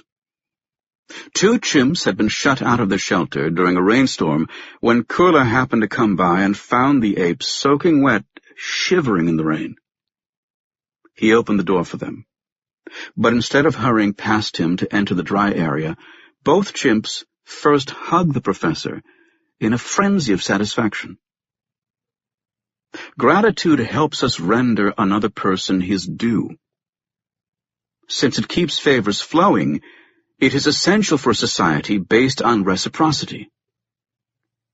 It was so highly regarded by Thomas Aquinas that he called it a secondary virtue tied to the primary one of justice.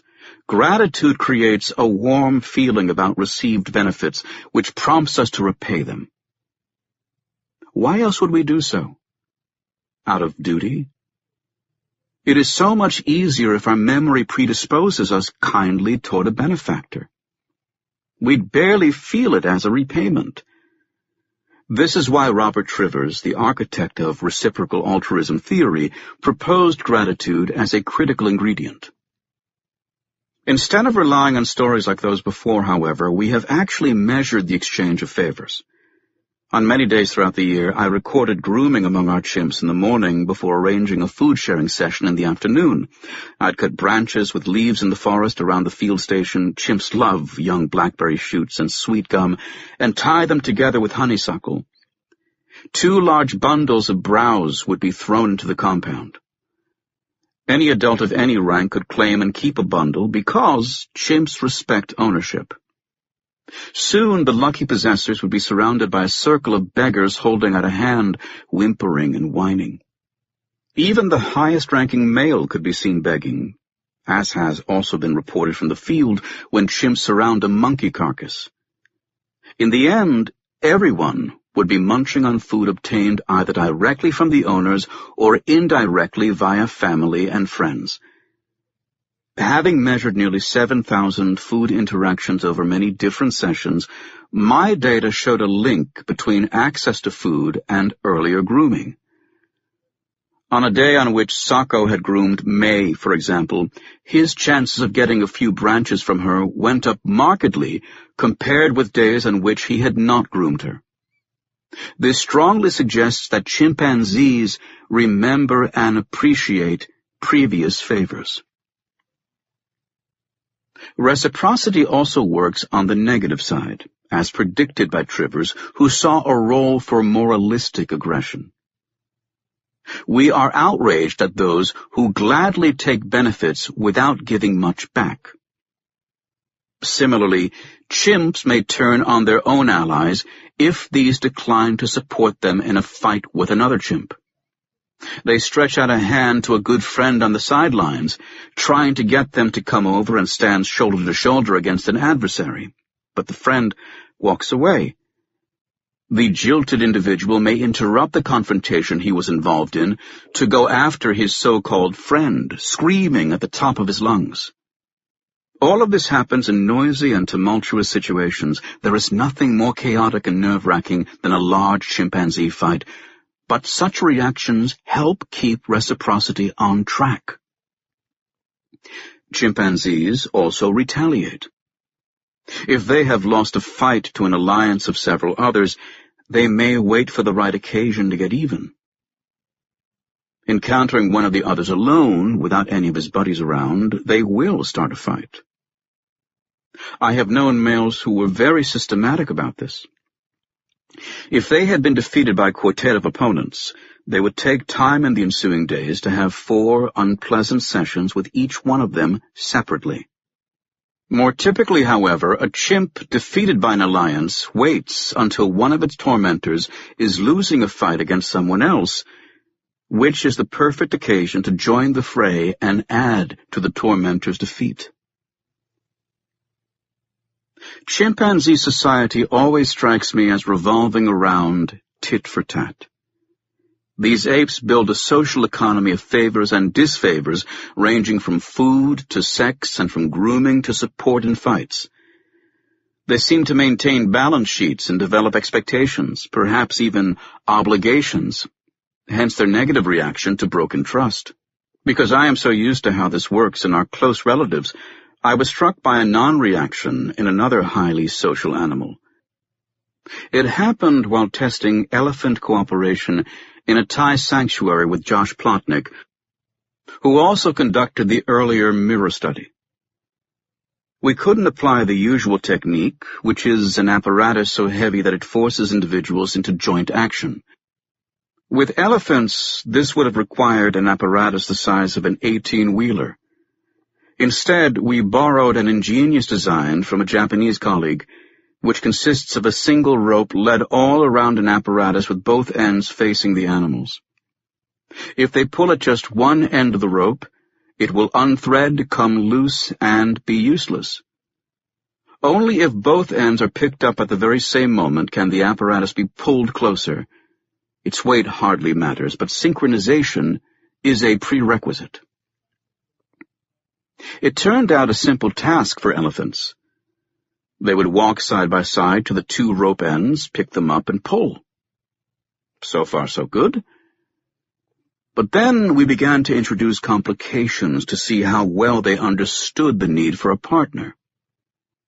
We would delay one of the 2 to see whether the other would have the sense to wait. The elephant showed impressive patience, waiting up to 45 seconds. We also would remove the rope on one side so that one of them couldn't pull. We found that in such cases the other didn't bother to try. He seemed to understand that pulling would be pointless. Some elephants developed illegal practices, sidestepping our intentions. For example, one young cow would walk up to the rope and firmly put her big foot down on it while waiting for the other to arrive. This way, she didn't need to pull. Her foot would keep her end of the rope in place while her partner did all the work. She would not neglect, however, to reach into the food bucket once the job was done.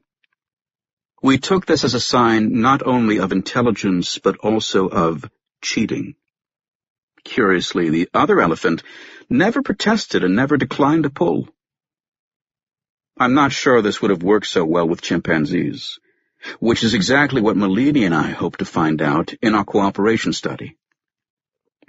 Do apes and elephants differ because the latter have no idea of the contributions by others, or is it because the required effort is so minimal?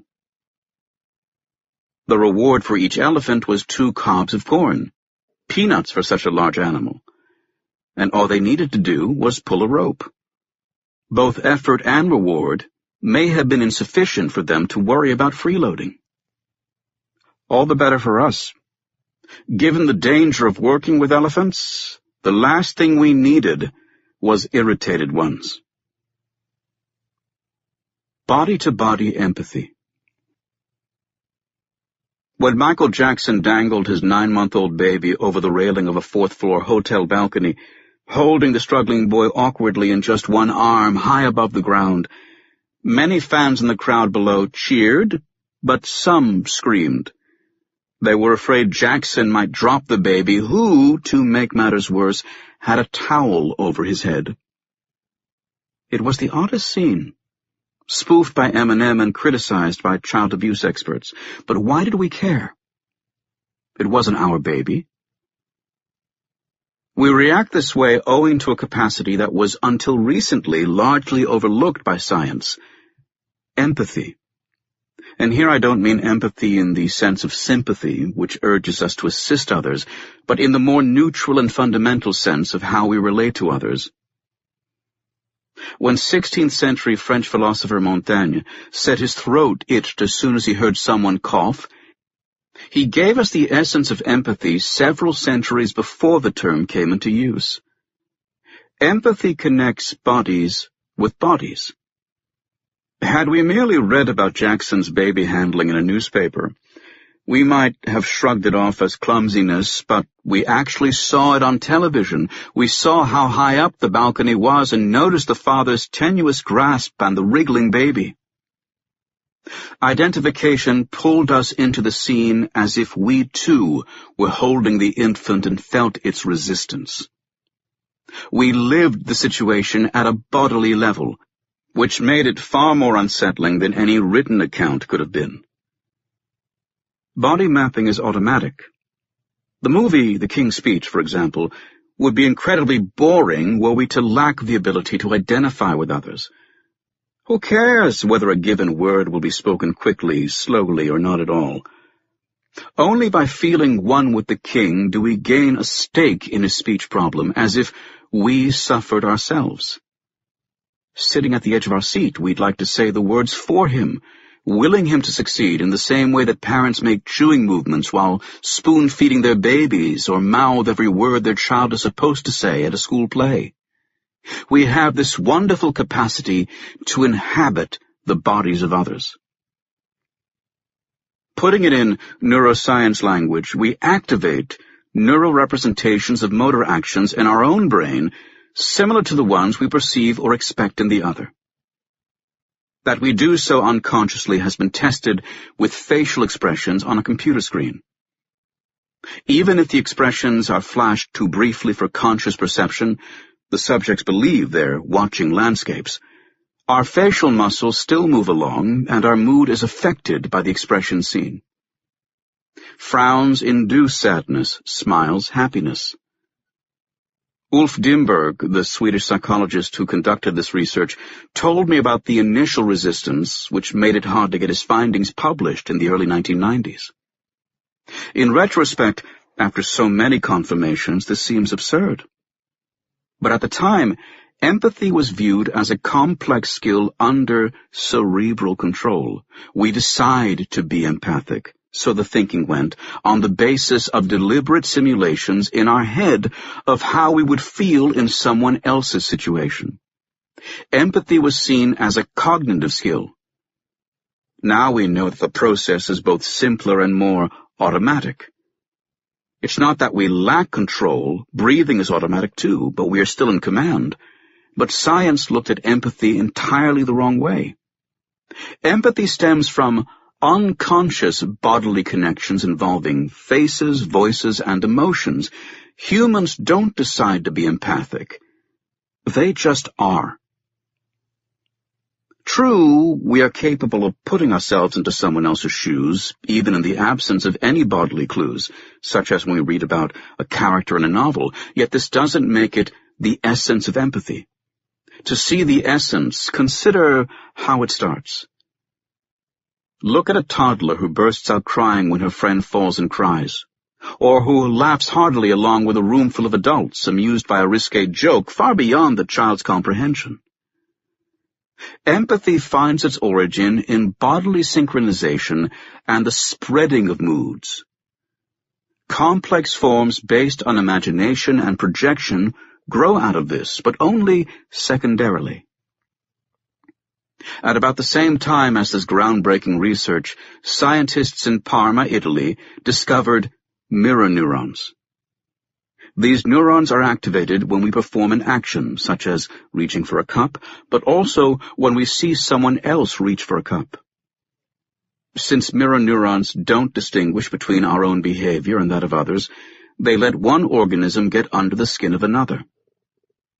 No wonder that their discovery has been hailed as being of equal importance to psychology as the discovery of DNA has been for biology. These neurons fuse people at a bodily level, which is why we feel unease at seeing Jackson dangle his baby, or why words come to our mouths while watching the King's Speech. This discovery nicely fits the earliest accounts of human empathy, which concerned aesthetic perception. Why, for example, do we watch ballet? Would ballet be equally pleasing aesthetically if we saw rubber tires bounce around on stage in the same choreography? Would an opera be equally thrilling if the actors didn't sing but played the banjo or accordion to serenade each other or convey their jealousy? I doubt it. While watching ballet, we enter the dancers' bodies, making every step and pirouette with them. One dancer throws another into the arms of a third, and for a second we too are suspended in the air. Since the audience inhabits the scene, a failed jump gets an instant reaction. If empathy were wholly cognitive, we'd expect a pause in which the audience wonders, how could this have happened? Or is she hurt? But we utter oohs and ahs even before the dancer hits the floor. Opera creates the same connection through the human voice. Since birth, and even before, we know the voice as the vehicle of pleasure, pain, rage, and so on. The voice plugs directly into our central nervous system. It reaches inside of us as no artificial instrument ever will. We do not just infer the suffering of the soprano, we actually feel it and get goosebumps from it. As an opera lover, I feel emotionally drained by the end of every great performance. Visual art exploits the same connection. Anyone who looks at Michelangelo's slave statue, in which a life-sized person struggles to free himself from a block of marble, feels his or her muscles straining. Standing in front of Caravaggio's painting called The Incredulity of St. Thomas, in which Jesus watches his doubting disciple poke an index finger into his chest wound, we flinch at the pain this must have caused. Bosch's work, too, is full of physical scenes that arouse empathy, pity, or horror. Bosch himself has been called a misanthrope, yet his art would be nowhere without his audience's empathy. We suffer along with sinners pierced by knives, hanging half-dead in trees, eaten by hungry dogs, strung up in a harp, having a flute stuck into their anus, forced into slave labor, or ending up in a frying pan. Ironically, torture requires empathy too, in the sense that one cannot deliberately inflict pain without realizing what is painful. That Bosch arouses as many emotions as he does is because we cannot help entering the depicted scenes. He wants us to believe that the tormented figures could be us, and for a moment they are. Bodily empathy applies even to abstract art.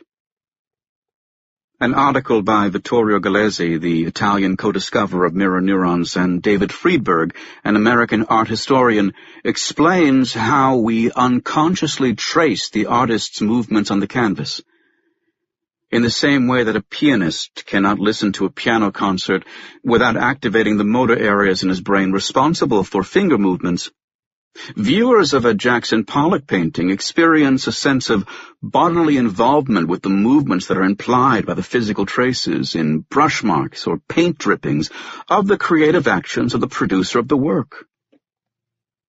These processes are by no means limited to our species. Amid all the academic brouhaha surrounding mirror neurons, it tends to be forgotten that they were discovered not in humans, but in macaques. And still today, the evidence is better and more detailed for monkey see, monkey do neurons than for their equivalent in the human brain. Most human studies merely assume these neurons in certain brain areas because to confirm their presence would require inserting electrodes, which is rarely done. In monkeys, however, we have plenty of direct evidence. Mirror neurons probably help primates imitate others, such as when they open a box in the same way as a trained model, or when in the wild they remove the seeds from a fruit in the way they have seen their mother do. All primates are conformists. Not only do they imitate, they also like to be on the receiving end of it. In one experiment, 2 investigators interacted with capuchin monkeys who were given a plastic ball to play with. One experimenter mimicked every move the monkeys made with the ball, while the other did not. By the end, the monkeys preferred the one who had imitated them. Similarly, human adolescents going out with a date instructed to mimic their every move, such as picking up a glass or leaning an elbow on the table, report liking him or her better than those going out with a non-imitating date. It is easy to see how bodily connections aid empathy. Talking with a sad person, we adopt a sad expression and slumping body posture. We may even cry along with the other. Talking with a bouncy, giggling person, on the other hand, we soon will be laughing ourselves and feel happy as a result. The same contagion works in animals, even though this topic is understudied because of the unfortunate taboo on animal emotions. B.F. Skinner belittled emotions, particularly those of animals, saying that the emotions are excellent examples of the fictional causes in which we commonly attribute behavior. Skinner's influence was immense. His school was like a religion, but is mercifully on its way out. Brain research has managed to cut the Gordian knot of skepticism about animal emotions. The amygdala in the human brain, for example, is active when we look at gory images of open wounds and violence, not unlike those in Bosch's hell scenes. Electrically stimulating the same amygdala in the brain of rats causes them to flee, defecate, and crouch in a corner. It is hard to avoid the conclusion, then, that rats and humans share the same emotional state in the same part of the brain: fear. Applying this logic to love, joy, anger, and so on, modern neuroscience freely explores the emotional lives of animals. I have never felt any attraction to the view of animals as stimulus-response machines. It is so impoverished that I don't even know where to begin taking it apart. Even Skinner himself changed his mind, as has been told by Temple Grandin, the animal expert with autism. As an 18-year-old student, Grandin had a meeting with Skinner, which she describes as rather awkward, including the need to explain to the professor that he shouldn't be touching her legs. She asked him whether it wouldn't be great if we knew more about the brain. Skinner answered, "We don't need to learn about the brain. We have operant conditioning." I find this absolutely shocking, because why would any scientist disdain knowledge about anything? Isn't knowledge invariably good? Unless, of course, it might threaten a pet theory. Did Skinner, like so many scientists, suffer from a disconfirmation bias? Given how much her own problems related to brain functioning, Grandin respectfully disagreed. She reports, however, that Skinner saw the light toward the end of his life when he learned firsthand that conditioning isn't everything. To a similar question about whether knowledge about the brain might be useful, he replied, "Ever since my stroke, I've thought so." Neuroscience offers 2 basic messages about empathy. The first is that there is no sharp dividing line between human and animal emotions. The second is that empathy runs from body to body. You stick a needle in a woman's arm, and the pain centers in her husband's brain light up just from watching the procedure. His brain reacts as if the needle went into his own arm. Given what we know about mirror neurons, mimicry, and emotional contagion, this body channel of empathy is probably as old as the primate order. But I suspect it to be much older still. Since I have devoted an entire book, The Age of Empathy, to documenting its origin, I will limit myself here to just a few illustrations. One of my co-workers is replaying a famous children's song by having a hole in his bucket. Matt Campbell walks around with a plastic bucket in the bottom of which he has cut a small hole. Our chimps have learned to press an eye to the hole to watch an iPod held up at the other end of the bucket. This way we know exactly who is watching and prevent others from seeing the videos. The whole purpose of this peep show is to measure yawn contagion, a peculiar phenomenon linked to empathy. For example, humans most prone to yawn contagion also have the most empathy. And children with empathy deficits, such as those with autism, lack yawn contagion altogether. Watching videos of yawning apes, our chimps yawn like crazy, but only if they personally know the ape in the video. Videos of strangers have no effect. This suggests that it is not just a matter of seeing a mouth open and close. Identification with the videotaped individual is part of it. The same role of familiarity is, by the way, known of all empathy research, whether on humans or other animals. Empathic reactions are stronger the more we share with the other and the closer we feel to them. In a human field study conducted undercover in restaurants, waiting rooms, and so on, yawn contagion was quicker and more common between relatives and close friends than between acquaintances and strangers. As an amusing aside, especially given my conversation with the Dalai Lama, I need to mention a recent Ig Nobel Award. This parody of the Nobel Prize, which honors research that first makes people laugh and then think, was given in 2011 to an attempt to find contagious yawning in turtles. Investigators at the University of Vienna exposed red-footed tortoises to a member of their own species trained to open and close its mouth. Since they observed no reaction at all, they concluded that yawn contagion is not a simple reflex, but relies on mimicry and empathy, which turtles lack. Lest one thinks that empathic mimicry in primates is limited to experimental conditions, there are plenty of spontaneous examples. Long ago, I observed at the Arnhem Zoo how an injured male chimpanzee hobbled around supporting himself on a bent wrist rather than his knuckles. Soon, the colony's juveniles hobbled single file behind this unlucky male, all leaning on their wrists.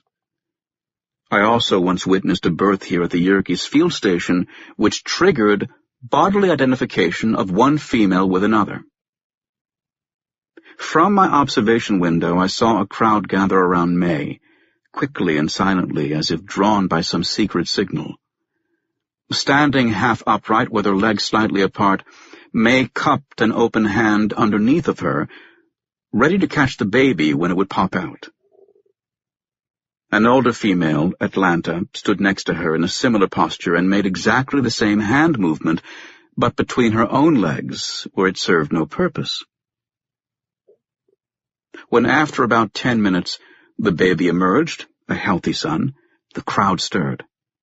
One chimpanzee screamed and some embraced, showing how much everyone had been caught up in the process. Atlanta likely identified with May because she'd had many babies of her own. As a close friend, she groomed the new mother almost continuously in the following weeks. Another report concerns a handicapped chimp in Budongo Forest in Uganda. Catherine Hobater describes a nearly 50-year-old male, Tinka, with severely deformed hands and paralyzed wrists. On top of this, he suffered from a chronic skin infection that caused serious discomfort, especially since he couldn't scratch himself with his atrophied limbs.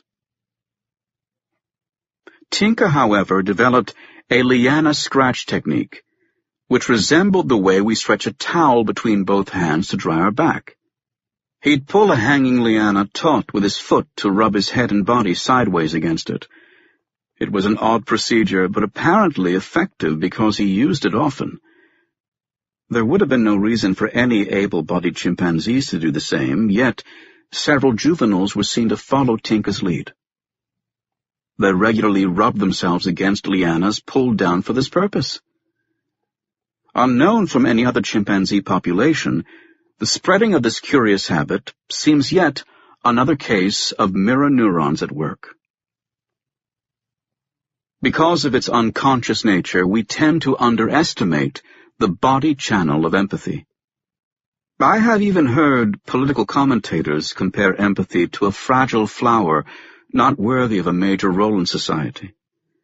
Obviously, people have an agenda saying such things, while forgetting that Abraham Lincoln saw this nation as being held together by the bonds of sympathy.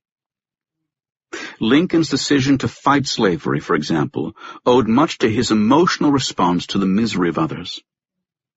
The memory of slaves shackled together with irons was a continued torment, he wrote a friend in the South.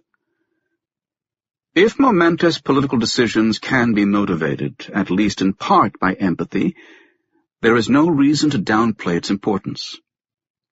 Personally, I feel that a society without empathy and solidarity would hardly be worth living in.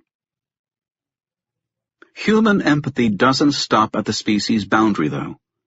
It also invades policies regarding animals in our care. As an example, take the debate about the castration of pigs. In many countries, this is or was done without anesthesia.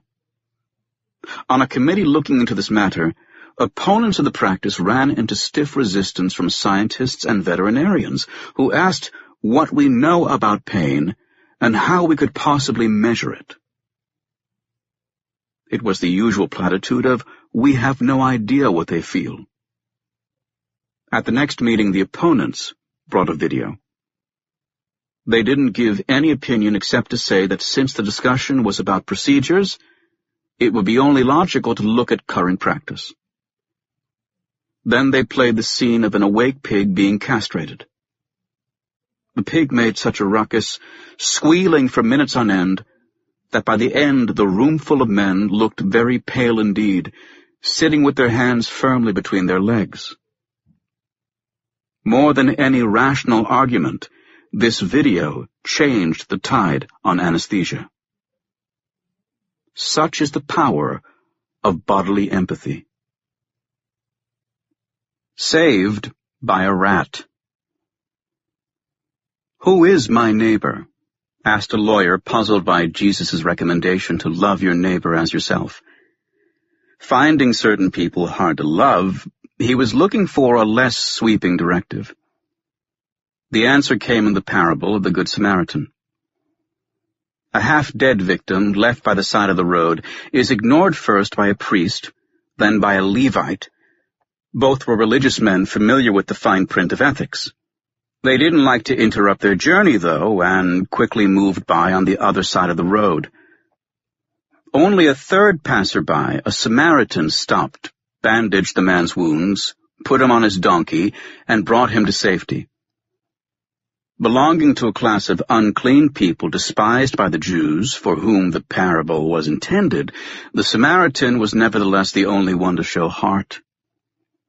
He was affected by the plight of the wounded man at a visceral level. The biblical message is to be wary of ethics by the book, which as often as not offers excuses to ignore the plight of others.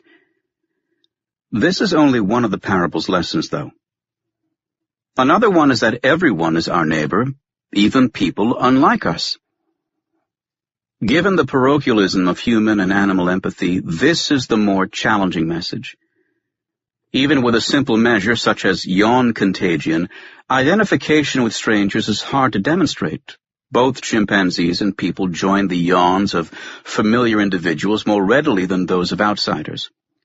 Empathy is hopelessly biased, as was shown, for example, in a study at the University of Zurich, which measured neural responses to the suffering of others. Men watched either a supporter of their own soccer club or a supporter of a rival club getting hurt through electrodes attached to their hands. Needless to say, the Swiss take their soccer seriously. Only their own club members activated empathy. In fact, seeing fans of the rival club getting shocked activated the brain's pleasure areas. So much for loving thy neighbor. That this in-group bias is as old as empathy itself has become clear from rodent research. Laboratory mice in transparent glass tubes could see each other while one of them received diluted acetic acid, which gave them, in the words of the investigators, a mild stomachache. The mouse responded to this treatment with stretching movements, suggesting discomfort. The watching mouse grew more sensitive to pain, as if it experienced the other's pain itself. This experiment on commiseration worked only between mice who had lived together, however. Seeing an aching stranger left them cold. The mice showed emotional contagion, also well known in humans. We all know how joy spreads, or sadness, and how much we are affected by the moods of those around us. The best road to happiness, it is said, is to surround yourself with happy people. Emotional contagion has been studied by exploiting the claim that the average person fears public speaking more than death. With little preparation, subjects were asked to address an audience. Following their lecture, all participants were invited to spit into a cup. This allowed scientists to extract cortisol, a hormone associated with anxiety. They found that the speaker's stress rubbed off on his or her audience. The audience followed every word, feeling relaxed with confident speakers, but uncomfortable with nervous ones. Relying on the same body channel that was discussed earlier for the King's speech, the hormone levels of speakers and audiences converged. A second rodent study involved rats. Despite the bad reputation of these animals, I have no trouble relating to its findings, having kept rats as pets during my college years. Not that they helped me become popular with the girls, but they taught me that rats are clean, smart, and affectionate. In an experiment at the University of Chicago, a rat was placed in an enclosure where it encountered a transparent container with another rat. This rat was locked up, wriggling in distress. Not only did the first rat learn how to open a little door to liberate the second, but its motivation to do so was astonishing. Faced with a choice between two containers, one with chocolate chips and another with a trapped companion, it often rescued its companion first. If the choice was between an empty container and one with chocolate, on the other hand, it invariably opened the second one first. The finding is about as contrary to the Skinnerian emphasis on conditioning as possible, and a testimony to the power of animal emotions. Interpreting the rat's behavior as empathy-based altruism, the authors concluded that the value of freeing a trapped cage mate is on par with that of accessing chocolate chips. The jailbreak experiment concerned a more complex type of empathy, known as sympathy.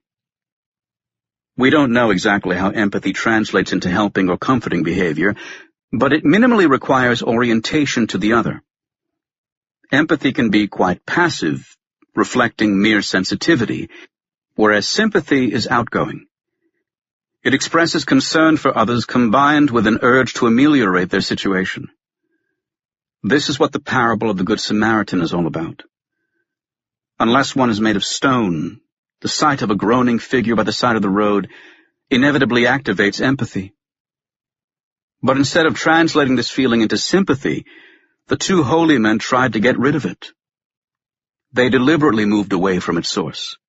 Self-protection is common, such as when people in a movie theater slam their hands over their eyes to avoid watching a gruesome scene. As a result, it is said that few audience members actually saw the key scene of 127 Hours, a movie in which a man pinned under a boulder amputates his own arm with a pocket knife. The Samaritan, in contrast, not only faced the other's distress, but showed sympathy as well. Instead of worrying about lost time, soiled clothes, or robbers' tricks, he gave priority to another man in need. The multitude of excuses humans come up with not to act was once tested in an ingenious experiment. University students were ordered to hurry from one campus building to the next while a slumping victim was planted in their path. Only 40% asked the victim what was wrong. Students who had made haste helped far less than students with time on their hands. Some literally stepped over the moaning victim, They did so even though, ironically, the topic they were to address in their lecture was the Good Samaritan. The decision to help doesn't depend just on rational evaluations, however, because the driving force is almost always emotional.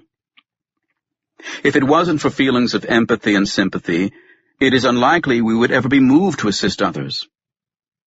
Who would dive into a river to rescue another purely on the basis of rational reflection?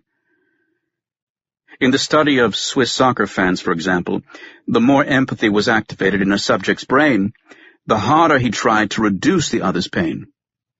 On the other hand, emotions are insufficient. They combine with cost-benefit calculations to arrive at a plan of action or inaction. This is why not all students in the Good Samaritan study were willing to help. Human aid is produced by a combination of emotional drivers and cognitive filters. The same combination operates in other animals. One way to study the role of empathy is to observe responses to distress. In chimpanzees and bonobos, consolation is a predictable outcome.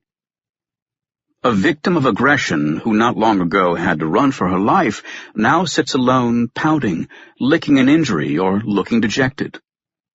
She perks up when a bystander comes over to give her a hug, groom her, or carefully inspect her injury. Consolations can be quite emotional, with the two apes literally screaming in each other's arms. Combing through nearly 4,000 observations, we found consolation to be given mostly by friends and relatives, and more by females than males. The latter also applies to our own species, in which consolation is considered a form of sympathetic concern. It is typically studied by asking family members in the home to act as if they are hurt or sad, and to see how children react. At an early age, children show the same touching, embracing, and calming body contacts as apes, and girls do so more often than boys. I refuse to use a different terminology for these reactions in humans and apes, as urged by the opponents of anthropomorphism. Those who exclaim that animals are not people tend to forget that, while true, it is equally true that people are animals. To minimize the complexity of animal behavior without doing the same for human behavior erects an artificial barrier. I personally adhere to a different law of parsimony, according to which if two closely related species act the same under similar circumstances, the mental processes behind their behavior are likely the same too. The alternative would be to postulate that, in the short time since they diverged, both species evolved different ways of generating the same behavior. From an evolutionary standpoint, this is a convoluted proposal. Unless it can be proven that if an ape comforts another, its motivation differs from that of a person doing the same, I prefer the more elegant assumption that both species follow the same urges. The other's perspective. An even more complex expression of empathy is targeted helping. Instead of reacting to the distress of others, the goal here is to understand their situation. We recognize the specific needs of others, as when we help a blind person cross the street. We can imagine what blindness means and gear our assistance to the specific condition.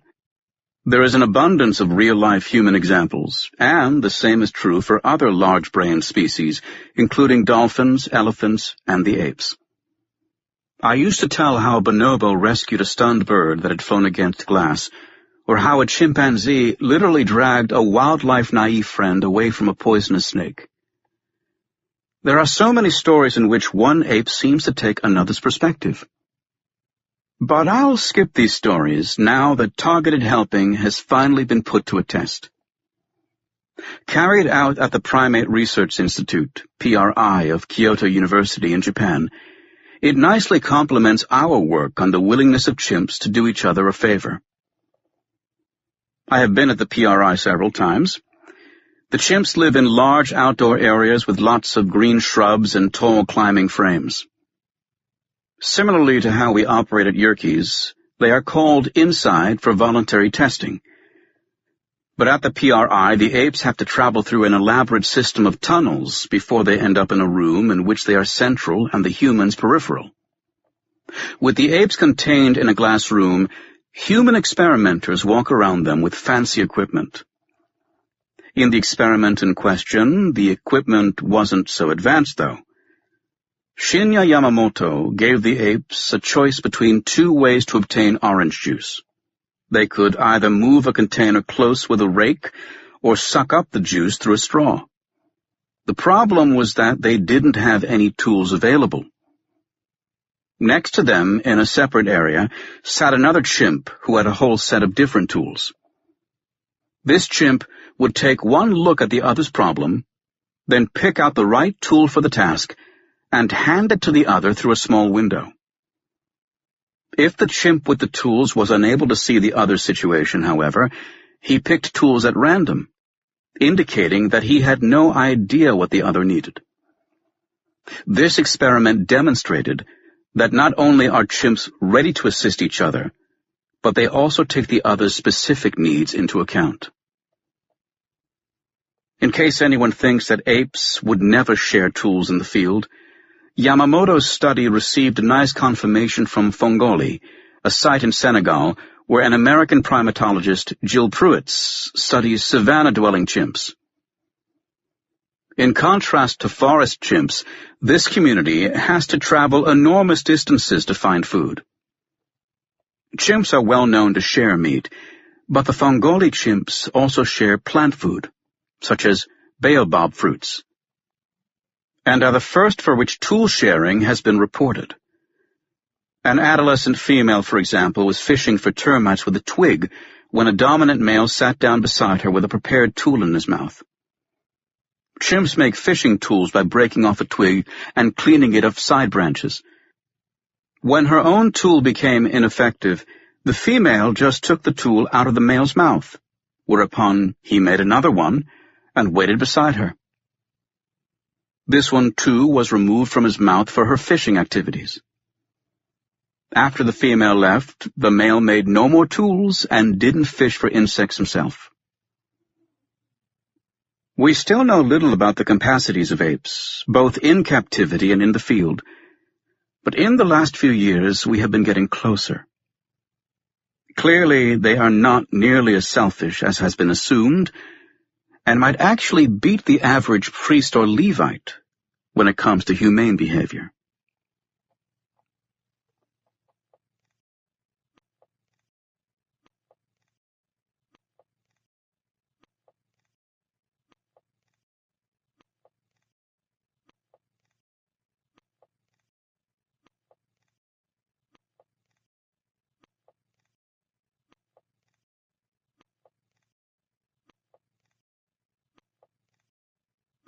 Chapter 6. 10 Commandments Too Many. Two things fill the mind with ever new and increasing wonder and awe. The oftener and more steadily we reflect on them. The starry heavens above and the moral law within. Immanuel Kant. Can we help feeling pain when the fire burns us? Can we help sympathizing with our friends? Are these phenomena less necessary or less powerful in their consequences because they fall within the subjective sphere of experience? Edvard Westermark. At Tama Zoo in Tokyo, I witnessed a surprising ritual. From the rooftop of a building, a caretaker spread handfuls of macadamia nuts among 15 chimpanzees in an outdoor area. The macadamia is the only commercially available nut that most female chimps cannot crack with their teeth. The colony lacked adult males. I visited a small shrine with fresh flowers for Joe, their longtime alpha male, who had died a few weeks earlier, who do possess the jaw power to crack even this tough nut. The chimps rushed about collecting as many macadamias as they could in their mouths, hands, and feet. Then they sat down at separate locations in the enclosure, each with a neat little pile of nuts, all oriented toward a single place known as the cracking station. One chimp walked up to the station, which consisted of a big rock and a smaller metal block attached to it with a chain. She then placed a nut on the rock's surface, lifted the metal block, and hammered until the nut gave up its kernel. This female worked with a juvenile by her side, whom she allowed to profit from her efforts. Having finished her pile, she then made room for the next chimp, who placed her nuts at her feet and started the same procedure. The zookeeper explained that this was a daily ritual that always unfolded in the same orderly fashion until all nuts had been cracked. I was struck by the scene's peacefulness, but not fooled by it. When we see a disciplined society, there is often a social hierarchy behind it. This hierarchy, which determines who can eat or mate first, is ultimately rooted in violence. If one of the lower-ranking females and her offspring had tried to claim the cracking station before their turn, things would have gotten ugly. It is not just that these apes knew their place. They knew what to expect in case of a breach of rule. A social hierarchy is a giant system of inhibitions, which is no doubt what paved the way for human morality, which is also such a system. Impulse control is key. The elusive wanton. When a French woman accused DSK, Dominique Strauss-Kahn, a prominent politician, of sexual assault, she couldn't resist adding that he had behaved like a randy chimpanzee. As soon as humans lose control over their impulses, we feel the need to compare them to animals. It was a terrible insult to the chimpanzee. In academic circles, too, it is impossible to avoid the popular image of out-of-control animals. This is critical in relation to moral evolution, because the opposite of morality is that we just do what we want. The underlying assumption being that what we want is not good. An otherwise great philosopher of naturalized ethics, Philip Kitcher, once labeled chimpanzees wantons, defined as creatures vulnerable to whichever impulse strikes them. The maliciousness and lasciviousness associated with this term was not part of his definition, which focused on a disregard of behavioral consequences. But the message was the same as that of the Frenchwoman. Like some despicable men, animals lack any and all emotional control. Kitcher went on to speculate that somewhere in our evolution we overcame this wantonness, which is what made us human. This process started with the awareness that certain forms of projected behavior might have troublesome results. Did Kitcher mean to imply that every cat who spots a mouse will blindly go after it? Would cats have no choice but to follow their hunting urge? Why then does she slink down with her ears pressed against her head, hide behind the trash can, and stalk the object of her desire slowly, inch by inch? Why does she waste precious minutes sneaking forward only when the mouse can't see her? Couldn't it be that she realizes that it's better to pounce at the right moment than prematurely? I often feel like encouraging philosophers to take a pet. Learned consequences are powerful shapes of behavior. Those zoo chimps, too, demonstrated a firm barrier between impulse and action. They obviously all wanted to crack their nuts right away, but were prevented from doing so. Or, imagine a mother chimp whose infant has been picked up by a well-meaning adolescent. The mother will follow, whimpering and begging, trying to get her offspring back from the kidnapper who keeps evading her. The mother suppresses an all-out pursuit for fear that the adolescent will escape into a tree and endanger her precious baby.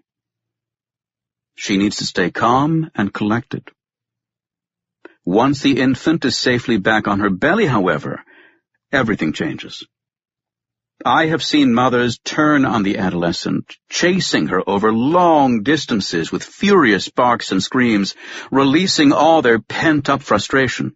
Similarly, a young male not allowed to mate in view of others will stealthily sit near a sexually attractive female, making subtle signals visible only to her, spreading his legs to show off his erection and making beckoning hand gestures. He invites her to follow him to a quiet spot. One time, a young male dropped his hands over his penis as soon as an older one came around the corner, quickly hiding his intentions.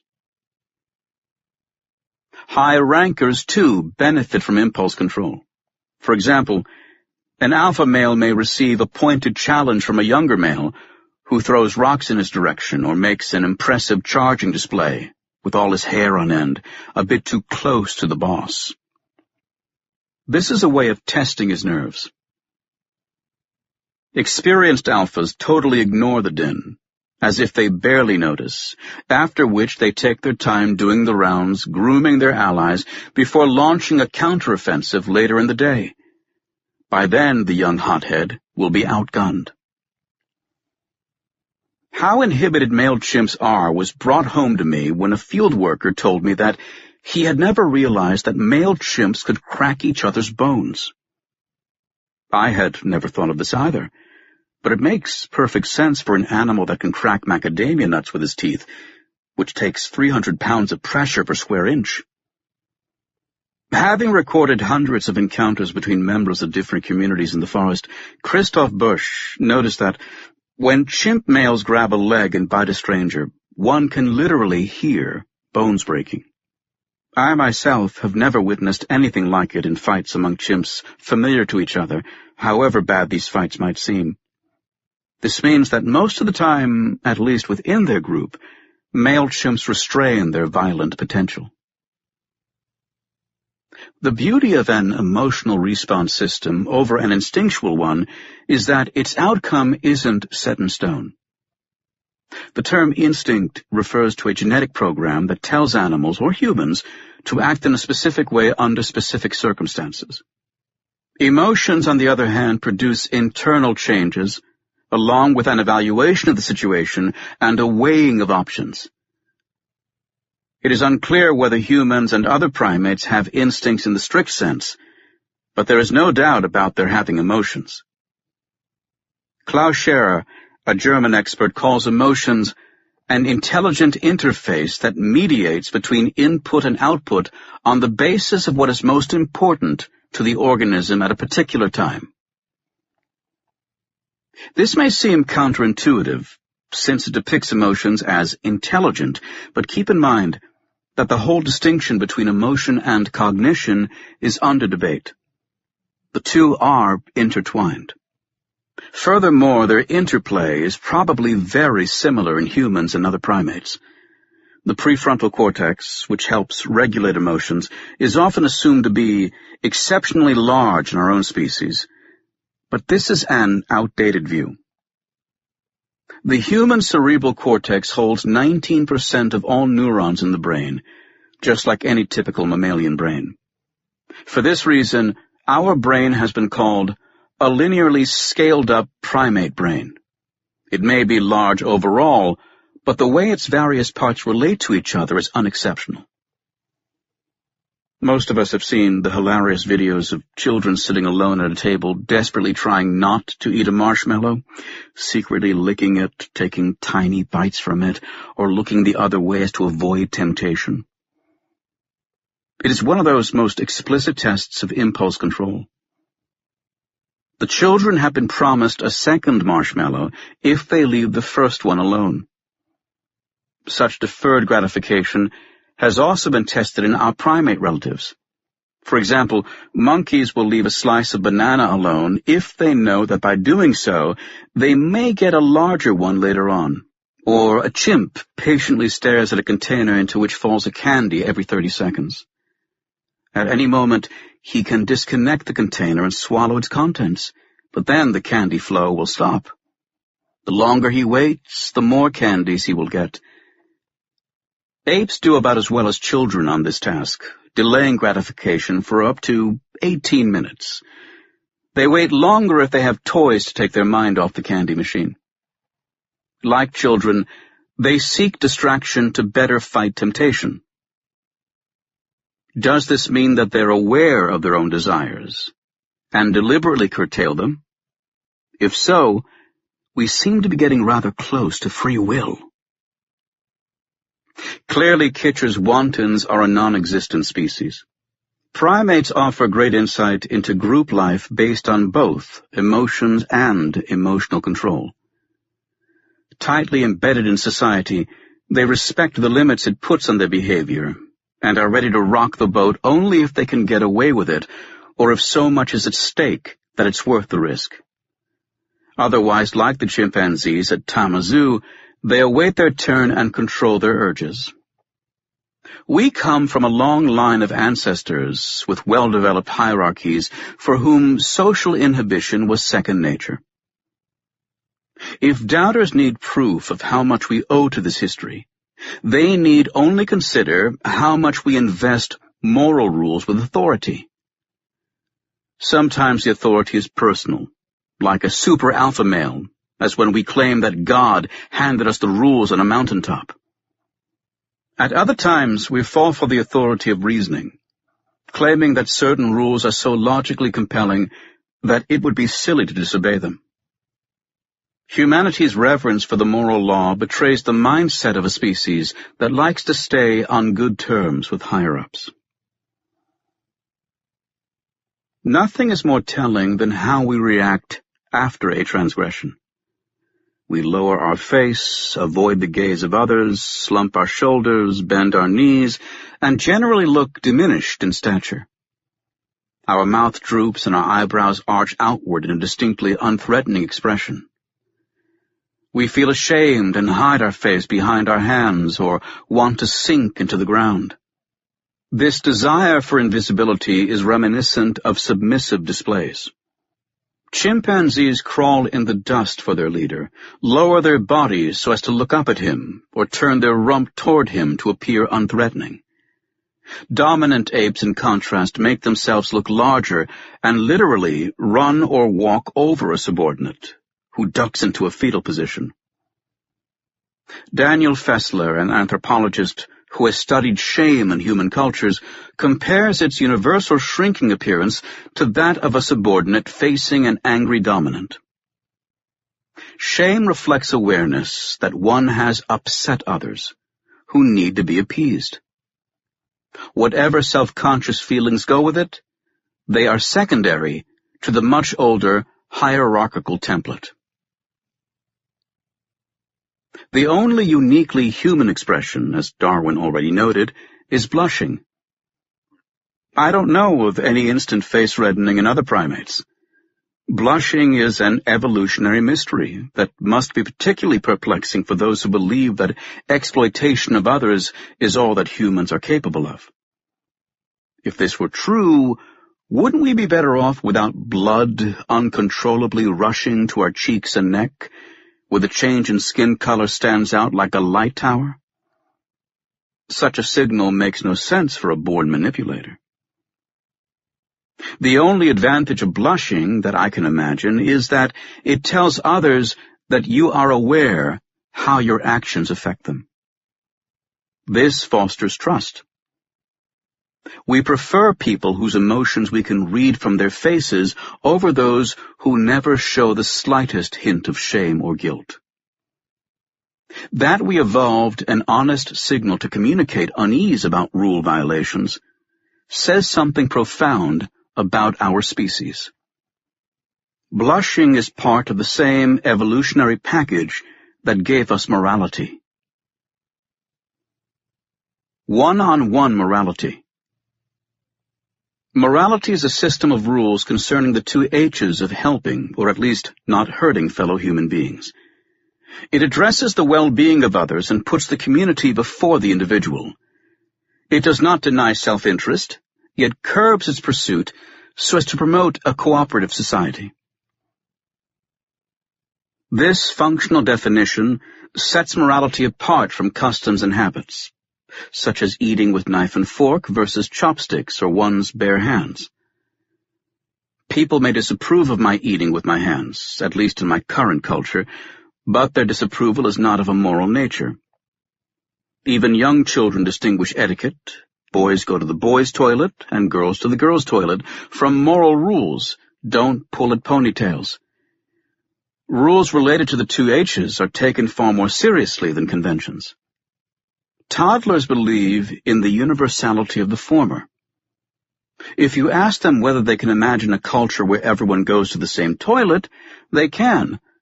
But ask them whether there may be cultures where it is perfectly fine to hurt someone else unnecessarily. They refuse to believe so. As the philosopher Jesse Prince has explained, moral rules are directly grounded in the emotions. When we think about hitting, it makes us feel bad, and we cannot simply turn that feeling off.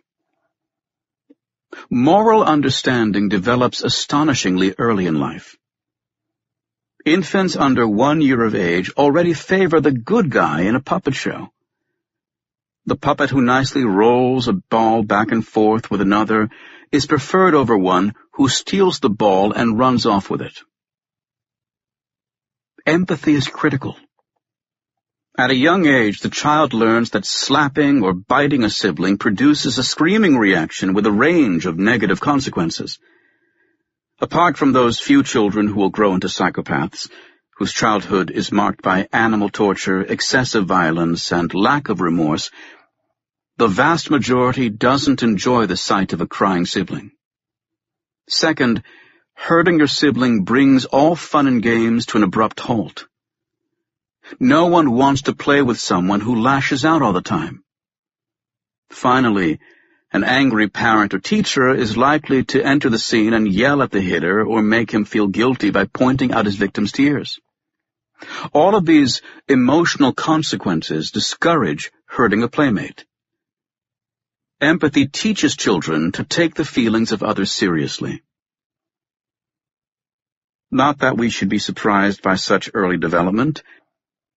It is only because of the prevalence of veneer theory that it was believed that goodness is not part of human nature, and that we need to work hard to teach it to our children.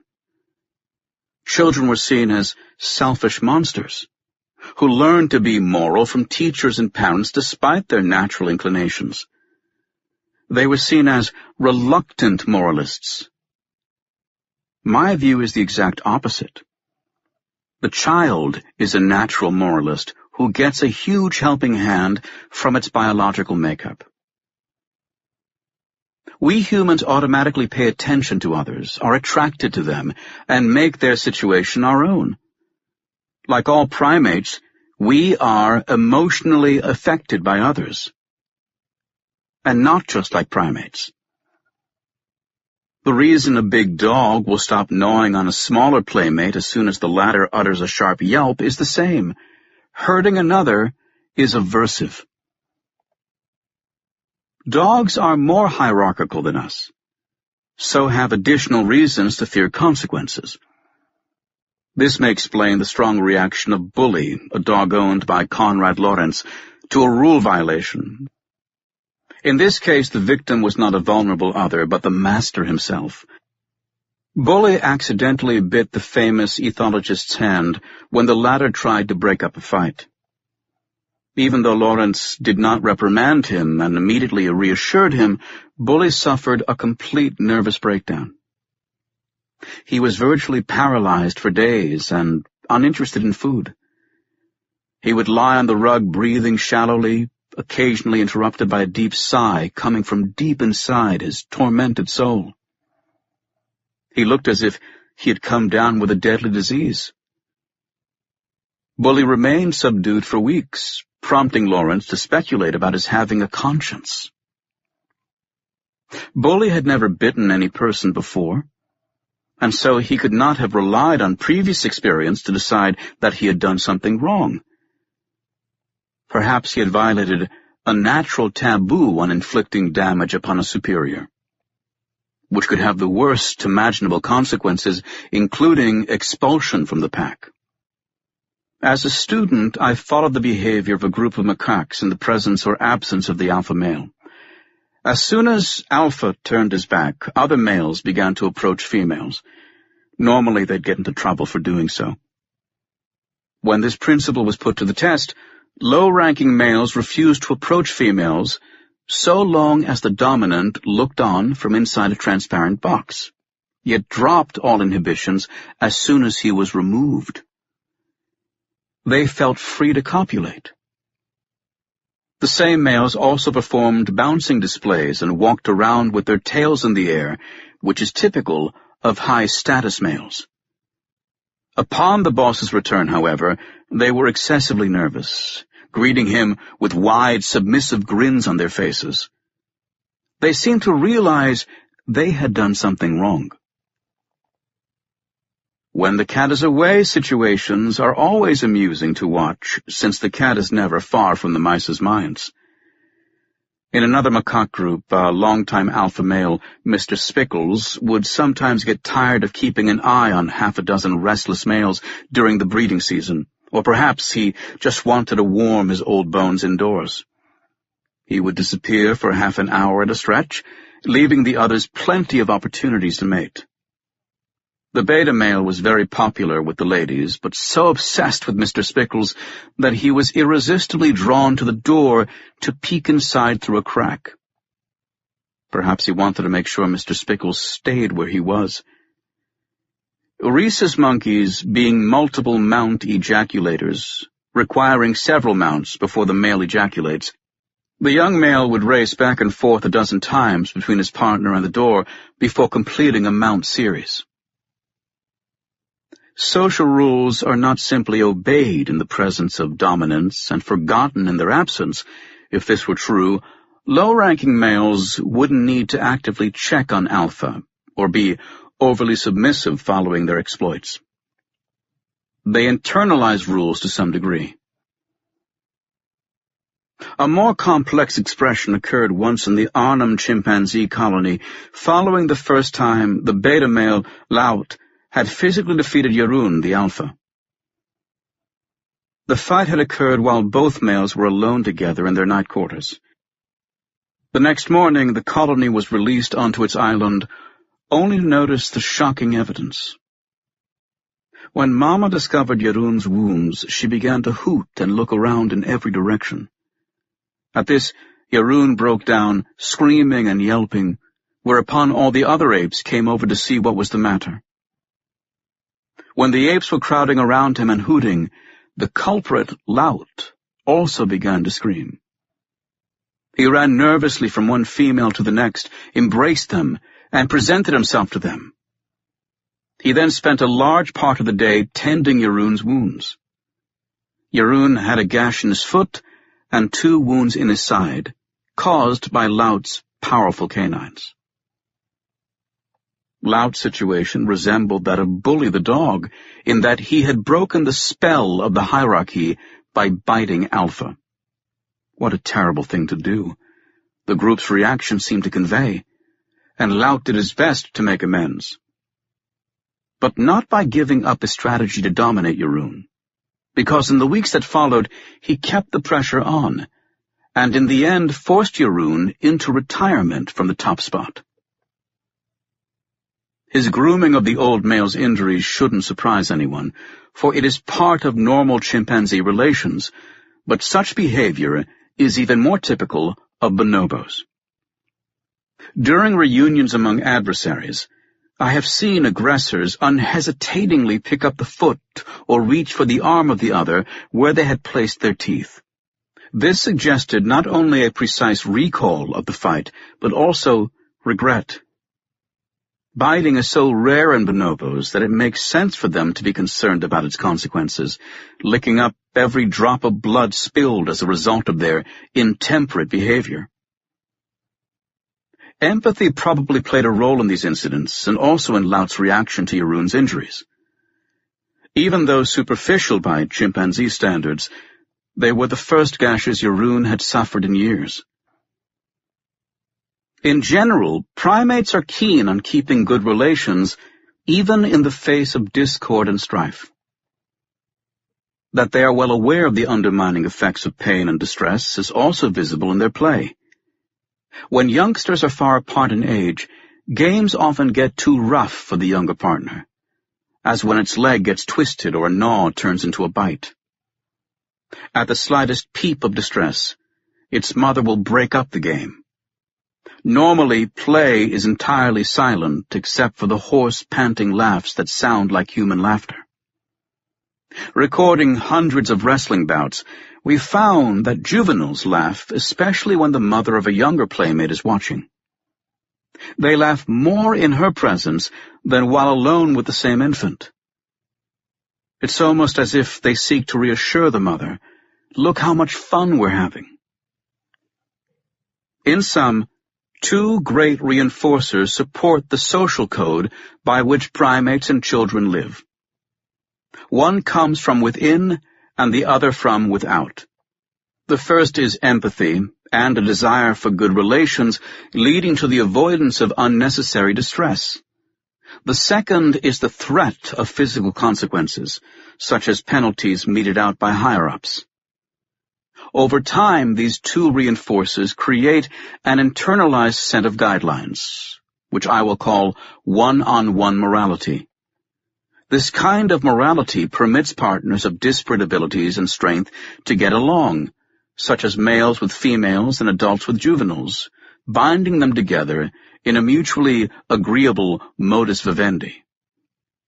Sometimes these guidelines are suspended, for instance when two rivals compete over status. But generally, primates strive for peaceful coexistence.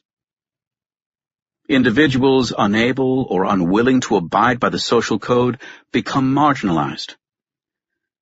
The ultimate driver of the whole process, in an evolutionary sense, is the desire for integration, since its opposite, isolation or ostracism, drastically diminishes an individual's chances of survival. In her 1985 book, Sex and Friendship in Baboons, Barbara Schmutz was the first to apply the term friendship to animals, a term fiercely contested at the time. Some considered it overly anthropomorphic. But with increasing knowledge of the bonds between animals, the skepticism dissipated, and the term became commonplace. Two old male chimpanzees in Kibale Forest in Uganda, for example, traveled together most of the time, hunting side by side, sharing meat, and calling to each other to stay in touch whenever they were separated by thick foliage. These males also backed each other in fights against third parties. They were trusted partners for many years, despite being unrelated.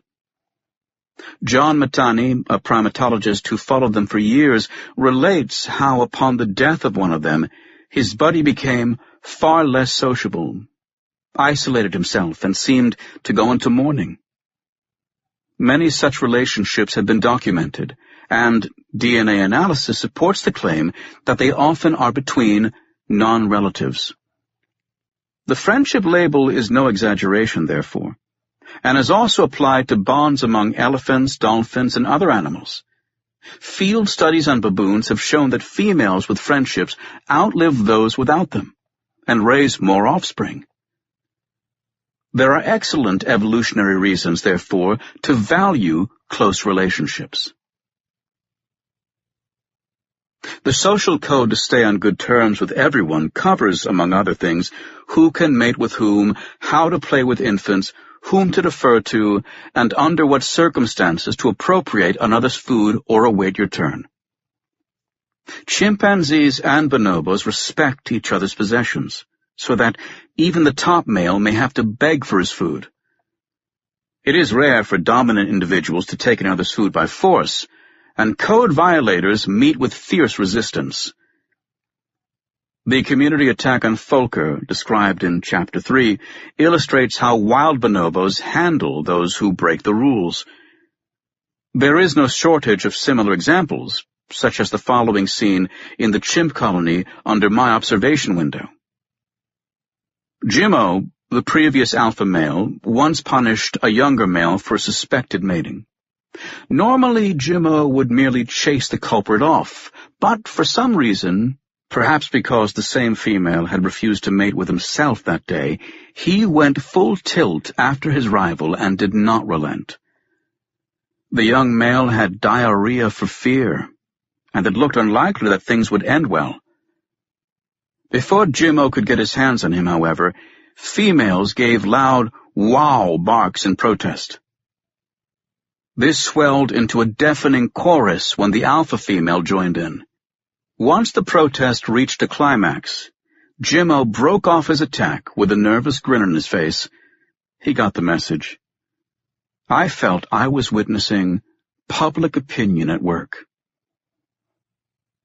When is meets ought.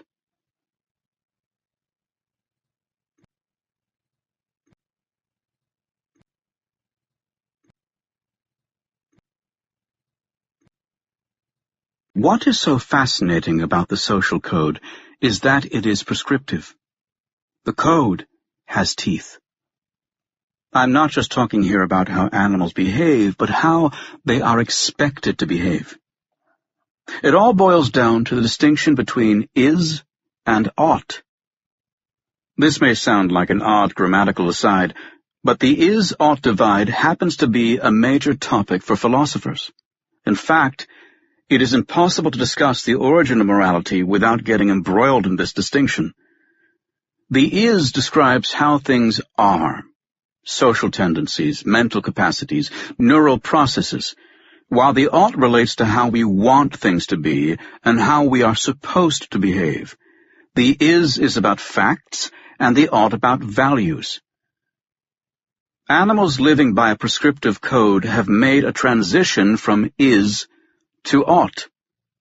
And they have done so, I might add, blithely unaware of the ocean of academic ink spilt over this particular transition.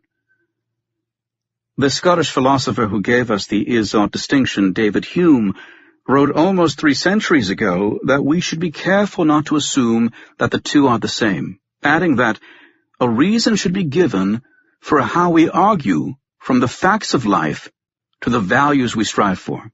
In other words, morality is not simply a reflection of human nature. Just as one cannot infer traffic rules from the description of a car, one cannot infer moral norms from knowing who or what we are. Hume's point is well taken, but a far cry from the exaggeration by later philosophers who turned his appeal for caution into Hume's guillotine, claiming an unbridgeable chasm between is and ought. They went on to wield this guillotine to kill off any and all attempts, even the most cautious ones, to apply evolutionary logic or neuroscience to human morality. Science cannot tell us how to construe morality, they said. While that is true, science surely can help us explain why certain outcomes might be favored over others, hence why morality is the way it is. For one thing, there would be no point in designing moral rules that are impossible to follow, just as there would be no point in making traffic rules that cars can't obey, such as ordering them to jump over slower cars. Among philosophers, this is known as the ought implies can argument. Morality needs to fit the species it is meant for. Is and ought are like the yin and yang of morality. We have both, we need both, they are not the same, yet they are also not totally separate. They complement each other. Hume himself ignored the guillotine named after him by stressing how much human nature matters. He saw morality as a product of the emotions. Empathy, which he called sympathy, was at the top of his list. He considered it of immense moral value.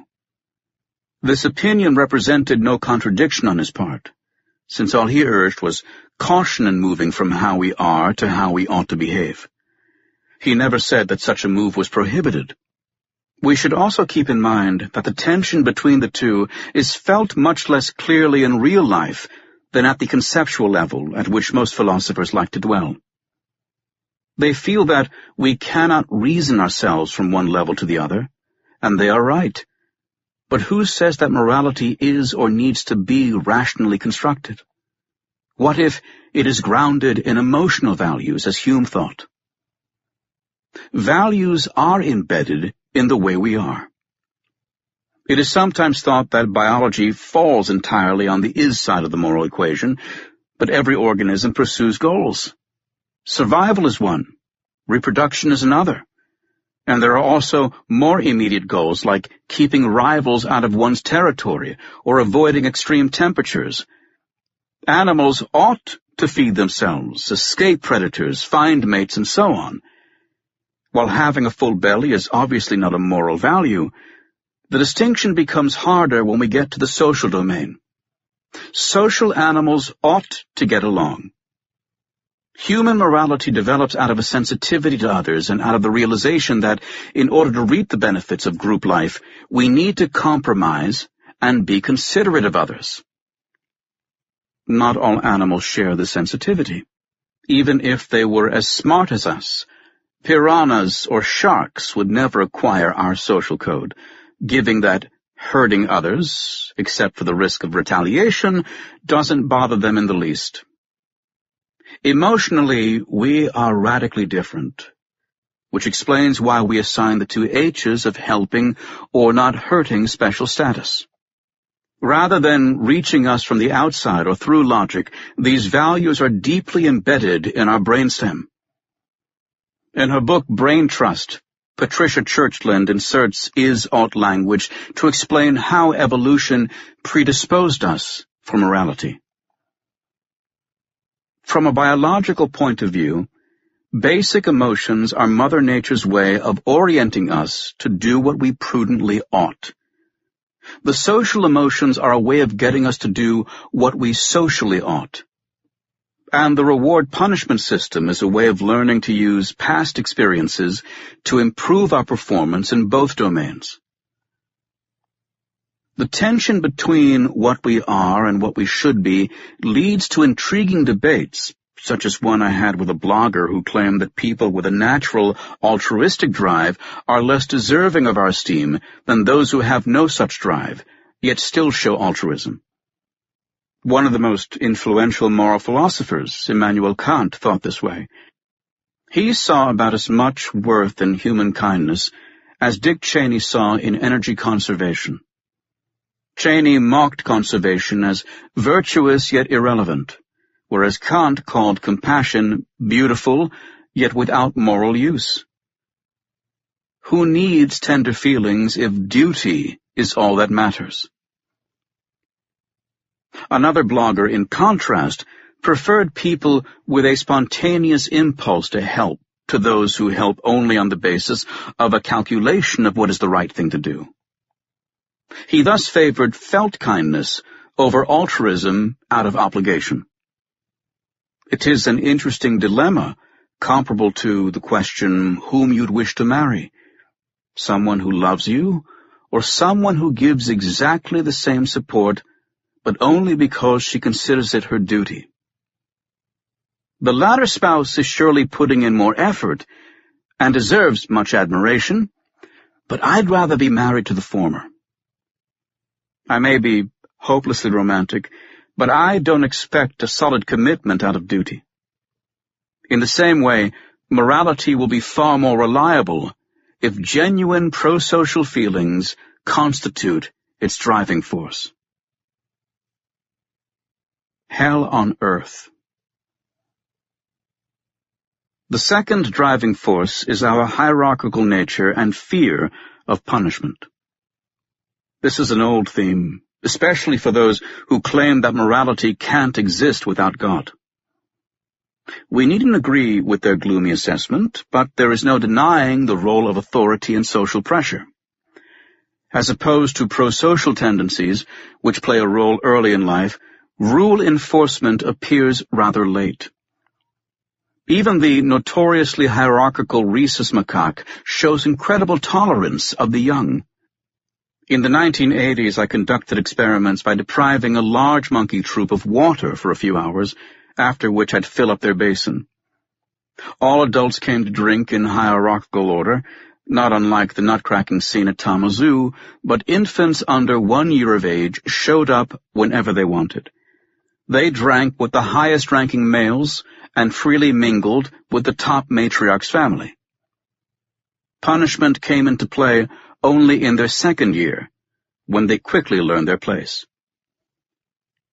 Since apes develop more slowly than monkeys, youngsters go virtually unpunished for the first 4 years of life. They can do nothing wrong, such as using the back of a dominant male as a trampoline, pulling food out of the hands of others, or hitting an older juvenile as hard as they can. Not even their own mother will correct them. Her main strategy is distraction. If her infant crawls toward an adult in a foul mood or is close to fighting with a playmate, the mother will tickle him, lead him away, or pick him up for some nursing. One can imagine the shock when a youngster is rejected or punished for the first time. The most dramatic punishments are those of young males who have ventured too close to a sexually attractive female. Until this time, they were allowed to hang around these females and even mate with them insofar as they were capable. Inevitably, however, the day would come that the competitive atmosphere among adult males would spill over in an impromptu attack on a youngster. One of the males, with all his hair on end, would storm at the unsuspecting Don Juan, grab him, and hurl him wildly about with his foot in his mouth, drawing blood. Young males need only 1 or 2 such lessons. From then on, every adult male can make them jump away from a female by a mere glance or a step forward. Youngsters thus learn to control their sexual urges, or at least to become circumspect about them. Human children learn social rules in the same way. We are far more accepting of a 3-year-old whose misbehavior mostly amuses us than of a teenager whose transgressions deeply upset us. The learning process is the same as in other primates, from anything goes to an ever narrower range of acceptable behavior. No wonder that punishment figures prominently in our moral systems, from law enforcement to the shunning of those who have cheated us, and from an eye for an eye to the eternal burning in hell that awaits sinners. To instill fear of punishment is no minor task, and both religion and society work hard on it. This is where Bosch's paintings occupy a special place. If Bosch is known for anything, it is as the painter of hell, reminding us what terrible things will befall those attracted to vice. His scenes of torture and annihilation play on our deepest fears of rejection, suffering, and death. It isn't surprising that his paintings were copied over and over, the way images are nowadays spread over the internet. An entire art factory in Antwerp copied Bosch scenes. Yet, those who believe that Bosch must have been a deeply religious man to paint all those images should look more closely. The garden's right-hand panel was unparalleled in that Bosch omitted God, leaving everything in human hands. In the same way that Buddhism lacks a punitive God, but does have the concept of karma for payback to those who lead immoral lives, Bosch painted, literally, a hell on earth. It is filled with so many day-to-day scenes, even though bizarre ones, that it looks like a most unpleasant way to end one's life, rather than the traditional fiery pit of the afterlife. We can see fire on the horizon, but it is earth itself that is burning. Bosch's hell even includes a frozen lake with naked humans and fantasy animals skating on it, the way the Dutch skate on anything that freezes over. Certainly not your typical inferno. An important figure is a bird-headed monster known as the Prince of Hell, with a cauldron on his head. The monster sits on a throne-like toilet, feasting on damned humans, which he defecates into a transparent bag or amniotic sac hanging underneath. We also see 2 giant, disembodied ears with a knife between them, the interpretation of which ranges from the knife being an alchemist's tool of purification to the ears, symbolizing humanity's deafness to the New Testament, to the whole set symbolizing a cannon on wheels or a phallus with a scrotum. Combined with the many outsized musical instrument in Bosch's hell, including the first accurate depiction of the hurdy-gurdy, the large ears also hint at musical torture by means of a never-ending cacophony. Bosch leaves us mortals alone with our fate, our terror. Trying to connect this earthly hell with other elements of his triptych, I was struck by the abundance of fruits in the other two panels and their absence in hell. I have already mentioned that Bosch's paradise lacks forbidden fruits, suggesting that Adam and Eve never went through the trauma of gaining forbidden knowledge and its dire consequences. He made up for this absence by giving the masses of nudes in the central panel more fruits than they can handle. They are fed fruits by birds, feed each other, and carry giant strawberries around, including a man whose head has turned into a grape, a possible reference to a Middle Dutch expression about the gland's penis. Whereas the central panel is full of unforbidden fruits, however, hell is devoid of them, so one gets the impression that Bosch was making a point. Foolishly, I thought the answer might be found in a novel entitled Big Sir and the Oranges of Hieronymus Bosch. I took it along on a trip to California. Sitting among nude bathers in a sulphurous spring did connect me with the garden, and Big Sir was obviously magnificent, but I had great trouble getting through the book. I have rarely read a more self-indulgent author than Henry Miller, and quickly discovered that he knew next to nothing about Bosch. Miller's book mentions Bosch's triptych The Millennium, which is the new name a German art historian, Wilhelm Franger, had bestowed upon the garden. Franger claimed that Bosch belonged to a heretical sect, an oft-repeated speculation despite the utter lack of support for it.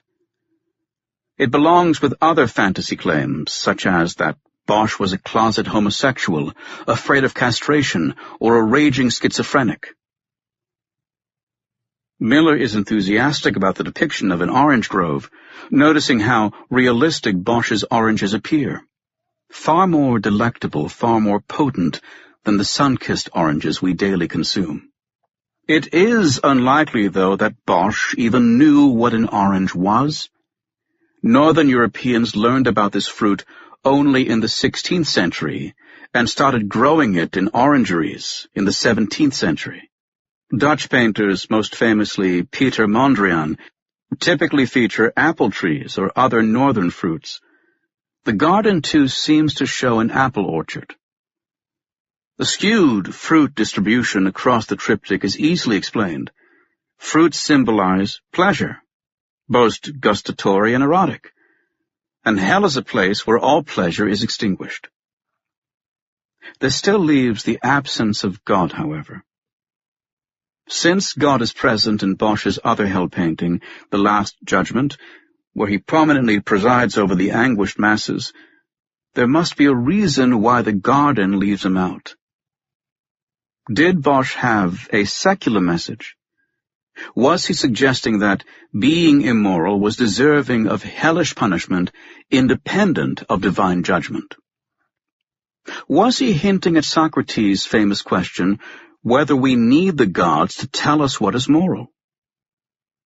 Is an action moral because the gods love it? Or do the gods love an action because it is moral? Socrates asked Euthyphro.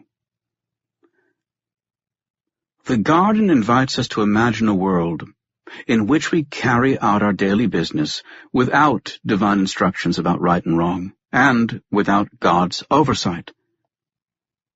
Such a world would still require morality, Bosch seems to be saying, and would still punish those who fail to lead decent lives, even if instead of going to hell, they'd be visited by it on earth. Community concern. A child of the Renaissance, Bosch lived in a time that came to value reason over piety. Humanity began to dream of a rationally justified morality, culminating centuries later in Kant's elevation of pure reason to its foundation. The prevailing approach was that eternally valid moral truths were somewhere out there, held together by a compelling logic that is ours to uncover. Philosophers offered their expertise to do so. How did such an odd idea arise? It recalls the argument from design in the evolution debate, which takes the eye's example. The eye's complex functionality could never have arisen by chance, so the argument goes, so we must assume an intelligent designer. Most biologists disagree and point at intermediate stages, from the light-sensitive pigment spots of the flatworm to the pinhole eye of the nautilus. Given enough time, natural selection can produce enormously complex structures in small incremental steps, acting like a blind watchmaker, in Dawkins' felicitous phrase. No plan is needed. So, why treat the moral law like another eye? True, it is complex and sophisticated, but that doesn't imply a logical design. What else in nature has one? The idea that morality can be argued from first principles is a creationist myth, and a poorly supported one at that, since no one has done so in any convincing manner. All we have are approximations. Normative ethics carries the stamp from a previous era. The whole idea of a moral law suggests an enforced or enforceable principle, which makes one wonder who the enforcer might be. In the past, the answer was obvious. But how to apply this idea without invoking God? For a philosophical take on this issue, I recommend Philip Kitcher's The Ethical Project, which expresses skepticism. Theorizing about the ethical project has been hampered by assuming there must be some authority in ethics, some point of view from which truth can be reliably discerned.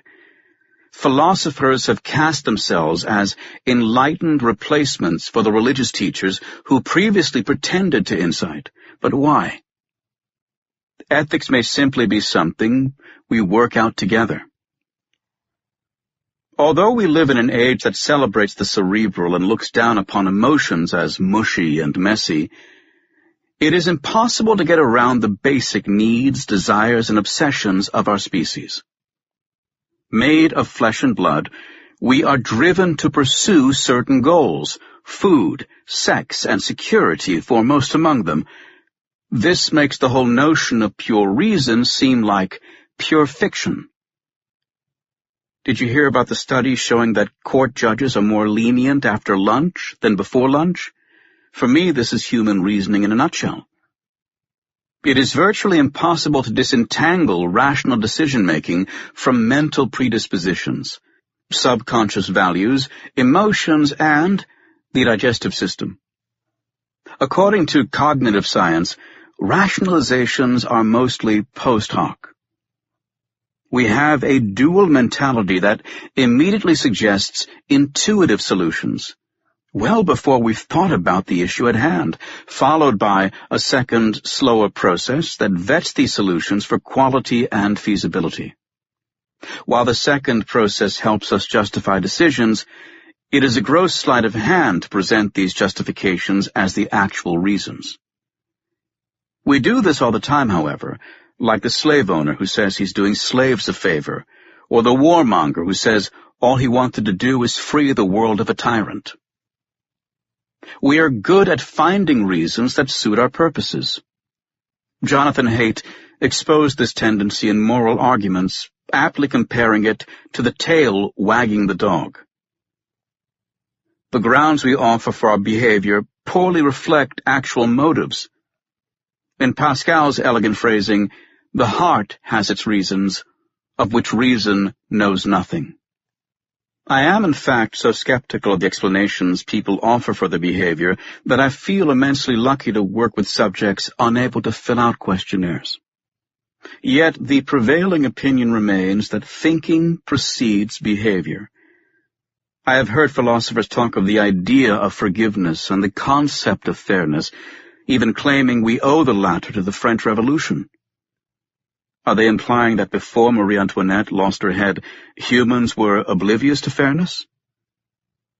While we are great at translating pre-existing tendencies into concepts, this doesn't prevent primates and young children, who have never heard of them, from kissing and embracing after a fight or vociferously objecting to unequal rewards or Christmas presents. Let me therefore return to my bottom-up account, which puts emotions in the driver's seat. It assumes two basic levels to morality, one regarding social relationships and the other regarding the community. The first level is what I have called one-on-one morality, which reflects an understanding of how one's own behavior affects others.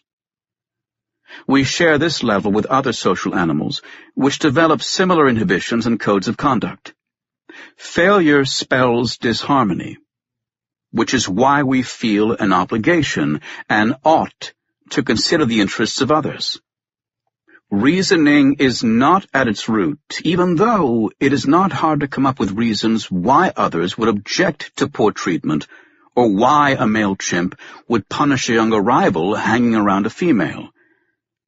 The reactions are entirely emotional, however, such as one male's jealousy at another, or the appreciation that in order to enjoy the company of friends, you'd better act like one. One-on-one morality is rather narrow, though. We need a second level, which I call community concern. It doesn't deny personal interests, but it is a radical step up in that the goal is harmony within the larger community. This is the level at which human morality begins to depart from anything else encountered thus far, even though some animals show rudimentary forms of community concern. I have already mentioned the law and order role of Phineas and other high-ranking primates who break up fights among others. The same impartial policing is known from wild chimps, and a recent study comparing it across various groups concluded that it stabilizes social dynamics. There are also the intercessions of older females, who bring warring males together, literally tugging at their arm to get them to approach their adversary. Females pry heavy rocks from violent males' hands. They do so even if they are not directly involved themselves and could easily have stayed on the sidelines. Chimpanzees thus ameliorate the social atmosphere around them, promoting peace not just for themselves, but for everyone else as well. Or take the way females react to attempts by males to sexually force themselves onto one among them. In nature, males may succeed because they can distance themselves from the group by taking a female on safari to avoid third-party intrusions. They may even wield branches as weapons to bully reluctant females into intercourse. In captivity, however, it is impossible to get away from the rest. And I have often seen how males whose sexual advances were too insistent triggered a screaming protest by the female in question, upon which a mass of females would help her chase off the offender. Since female solidarity is not a general rule in chimpanzees, their unanimous objection to attempted rape is remarkable. Have they reached a tacit agreement? Do females realize that if everyone assists anyone in need, all of them will be better off in the long run? Human community concern is driven by enlightened self-interest. We strive for a well-functioning whole because this is what we thrive in. If I see a burglar breaking into a house in my street, even though it is not my house and none of my business, I will follow the rules of society and call the police. If something equivalent were to happen in an ancestral settlement, we'd mobilize everyone to stop the person who has trouble telling mine from thine. Moral transgressions, even those that don't directly affect us, are bad for everyone.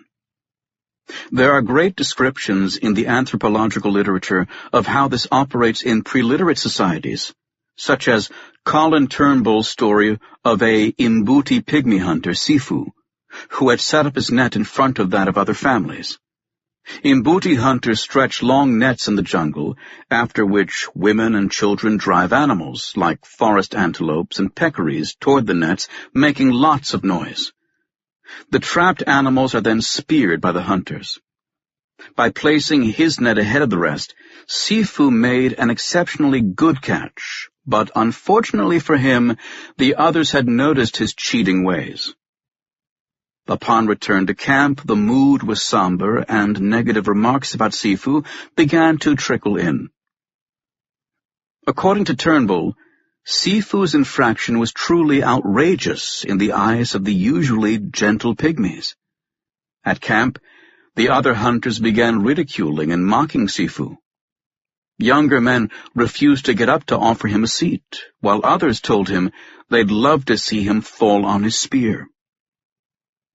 Sifu burst out in tears and soon saw all his meat being distributed to others, even the meat his wife had tried to hide under the roof of their hut. Sifu learned an important lesson, and the community enforced a rule that is the lifesaver of all hunter-gatherers. Cooperation guarantees a steady food supply for everyone.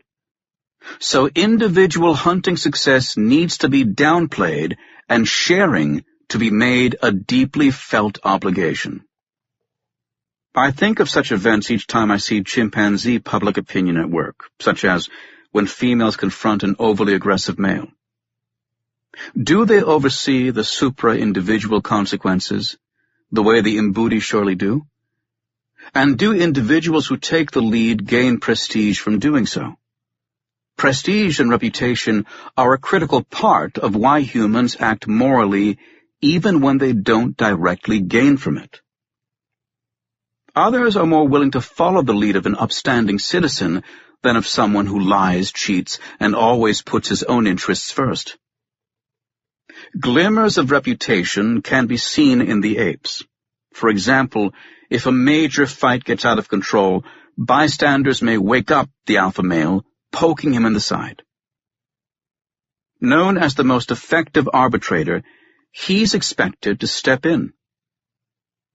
Apes also pay attention to how one individual treats another, as in one experiment in which they preferred to interact with a human who had been nice to others. This is not about how they themselves had been treated, but about the reputation the human had gained by sharing food with other apes. In our own studies, we found that if we let the colony watch two chimpanzees who demonstrate different but equally simple tricks to get rewards, they prefer to follow the higher status model.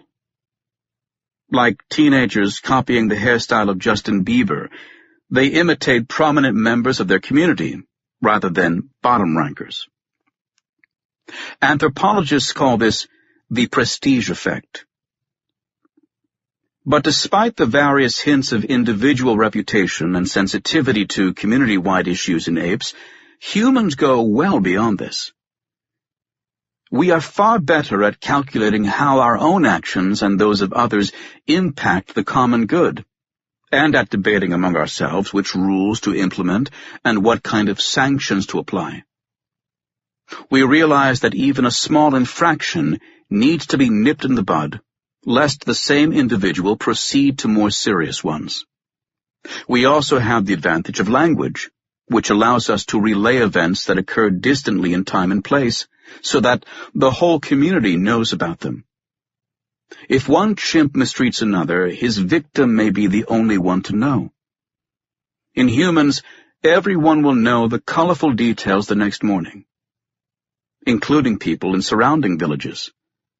We are incredible gossipers. Language allows us to keep memories alive and bring up certain infractions time and again. Our reputations are cumulative, stored in collective memory. Sifu's infraction will not be forgotten during his lifetime, and even his children may be reminded of it. Humans have taken reputation building and community concern to a level unmatched by anything seen in the apes, thus tightening the moral net around each individual. Community-level thinking also explains our interest in generalizable rules. One way in which the moral emotions differ from ordinary ones is by their disinterestedness, apparent impartiality, and flavor of generality, as Edvard Westermark put it. Emotions such as gratitude and resentment concern only our personal interests, how we have been treated or how we want to be treated, whereas moral emotions go beyond this. They deal with right and wrong at a more abstract level. It is only when we make judgments of how anyone under the circumstances ought to be treated that we speak of moral judgment. To get the same point across, Adam Smith asked us to imagine what an impartial spectator would think of our behavior. What would be the opinion of someone who was not involved? This is human morality at its most complex. An opinion about right or wrong regardless of what's in it for ourselves. I have trouble with the impartiality of the impartial spectator, however. After all, he is human and either belongs to our community or can at least imagine that he does. Smith never proposed that he was an extraterrestrial. To get some perspective on this, take a story related by Westermark in one of his books on Morocco. It was about a vengeful camel that had been excessively beaten on multiple occasions by a 14-year-old lad for loitering or turning the wrong way. The camel passively took the punishment, but a few days later, while finding itself unladen alone on the road, with the same conductor, seized the unlucky boy's head in its monstrous mouth, and lifting him up in the air, flung him down again on the earth with the upper part of the skull completely torn off, and his brains scattered on the ground. This horrible scene lends itself to moral interpretation, especially given the boy's previous behavior. Still, most of us will judge it in non-moral terms, except that we don't think domestic animals should kill humans. In medieval times, animals were put on trial for acts that went against God's directive of human dominion. Let's push the distinction a little further, therefore, by assuming that the camel attacked not a boy but a dog. Such an incident is even less likely to arouse moral emotions. Why? Aren't we perfectly impartial? The problem is that we are too impartial. We're so impartial, in fact, that we don't deeply care about the incident. We may be appalled and feel for the dog, but the incident doesn't activate moral approval or disapproval any more than a rock hitting another rock. In contrast, as soon as we see two people interact, even people we don't know, we cannot help comparing their behavior with how we think humans ought to treat each other. If one slaps the other in the face, we immediately have an opinion. Was it deserved, excessive, or cruel? Partly this is because we ascribe intentions more easily to humans than to animals. But the main reason is that a human scene automatically activates community concern.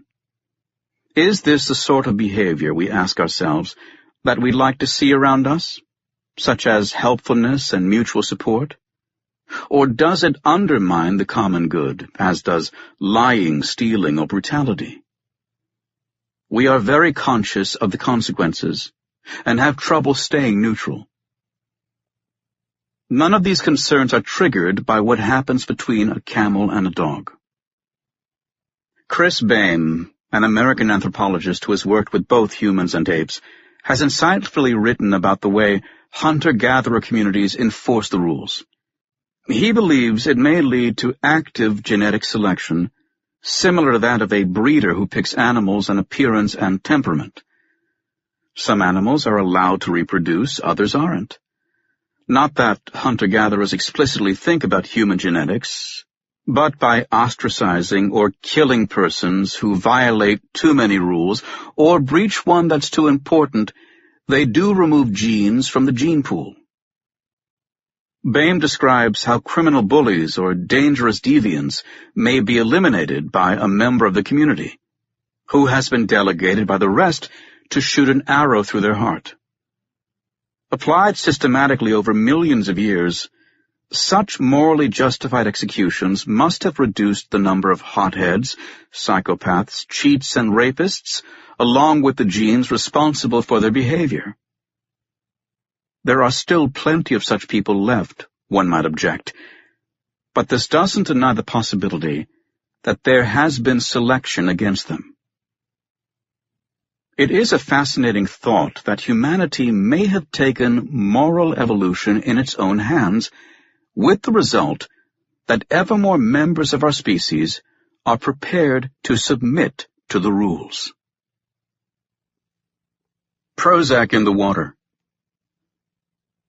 Hunter-gatherer societies don't even allow a hunter to mention what he has killed. According to Richard Lee, the Agkung San hunter arrives in camp without a word, sits down at the fire, and waits for someone to come up and ask what he has seen that day. He then calmly replies something like this: I'm no good for hunting. I saw nothing at all. Pause. Just a little tiny one. Such words make the listener smile to himself, though, for they signify that the speaker must have caught something big. Hunter-gatherer cultures revolve around community and sharing, and stress humility and equality. They frown on anyone with a big mouth. Western society, in contrast, celebrates individual achievement and permits successful individuals to hold on to their gains. In such an environment, humility can be hazardous. Lamaleran whale hunters in Indonesia roam the open ocean in large canoes, from which a dozen men capture whales almost barehanded. The hunters row toward the whale. The harpoonist jumps onto its back to thrust its weapon into it, after which the men stay nearby until the leviathan dies of blood loss. With entire families tied together around a life-threatening activity, their men being literally in the same boat, distribution of the food bonanza is very much on their mind. Not surprisingly, the Lamalera are more sensitive to fairness than most cultures tested by anthropologists, who have played the ultimatum game all over the world. This game measures preferences for equitable offers. The Lamalera are the champions of fairness, in contrast to societies with greater self-sufficiency, such as horticulturalists, in which every family tends its own plot of land. If there is such a thing as the moral law, therefore, it is unlikely to be identical everywhere. It can't be the same for the Ikungsan, the Lamalera, or a modern Western nation. Our species does possess invariant characteristics, and all of human morality is preoccupied with the two H's of helping and not hurting. Hence, some degree of universality is to be expected. Yet the details of how fairly resources are divided or how much humility is desirable cannot be captured in a single law. Morality also changes over time within every society, so the hot issues of today may have meant little to previous generations. Sexual mores offer a good example. The Celtic tribes that the Romans encountered while invading northern Europe are said to have been ruled by free-loving queens with scandalous sexual attitudes, at least in the eyes of the patriarchies that followed. Even though this remains hard to substantiate, there is no doubt that the products of these patriarchies were in for a shock centuries later, when Captain Cook landed on the coast of Hawaii. Knowing few sexual constraints, the islanders were characterized as licentious and promiscuous. This scornful terminology is questionable, however, given that there are no signs that anyone got hurt, which for me would be the only reason to reject a given lifestyle. In those days, Hawaiian children were trained through massage and oral stimulation to enjoy their genitals. According to the sexologist Milton Diamond of the University of Hawaii, the concepts of premarital and extramarital sexual activities were absent, and as in much of Polynesia, no people in the world indulge themselves more in their sensual appetites than these. Female sexual autonomy is considerably greater in matriarchal than in patriarchal societies, and humanity has experimented with myriad reproductive arrangements. We may have adopted strict monogamy only after the agricultural revolution, about 10,000 years ago, when men began to worry about passing on their daughters and their wealth.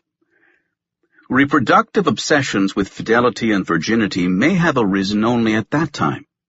At least, this is the suggestion in Sex at Dawn by Christopher Ryan and Casilda Jetta, who provocatively take the bonobo as ancestral model of human sex life. In a chapter entitled, Who's Your Daddies?, they explain how in certain cultures a child benefits from having multiple fathers. Their argument rests on Sarah Hrdy's pioneering work on the survival value of multi-parental families, including her rejection of the dogma that men will care only for children certain to be their own. Some tribes practice partible paternity, in which the growing fetus is supposedly nourished by semen of all the men a woman sleeps with. Every potential father claims a piece, and is expected to help support the child. This arrangement, which is common in tribes in lowland South America, and which guarantees support in an environment with high male mortality, implies reduced sexual exclusivity. A woman's sexual choices outside the marriage are respected, rather than punished.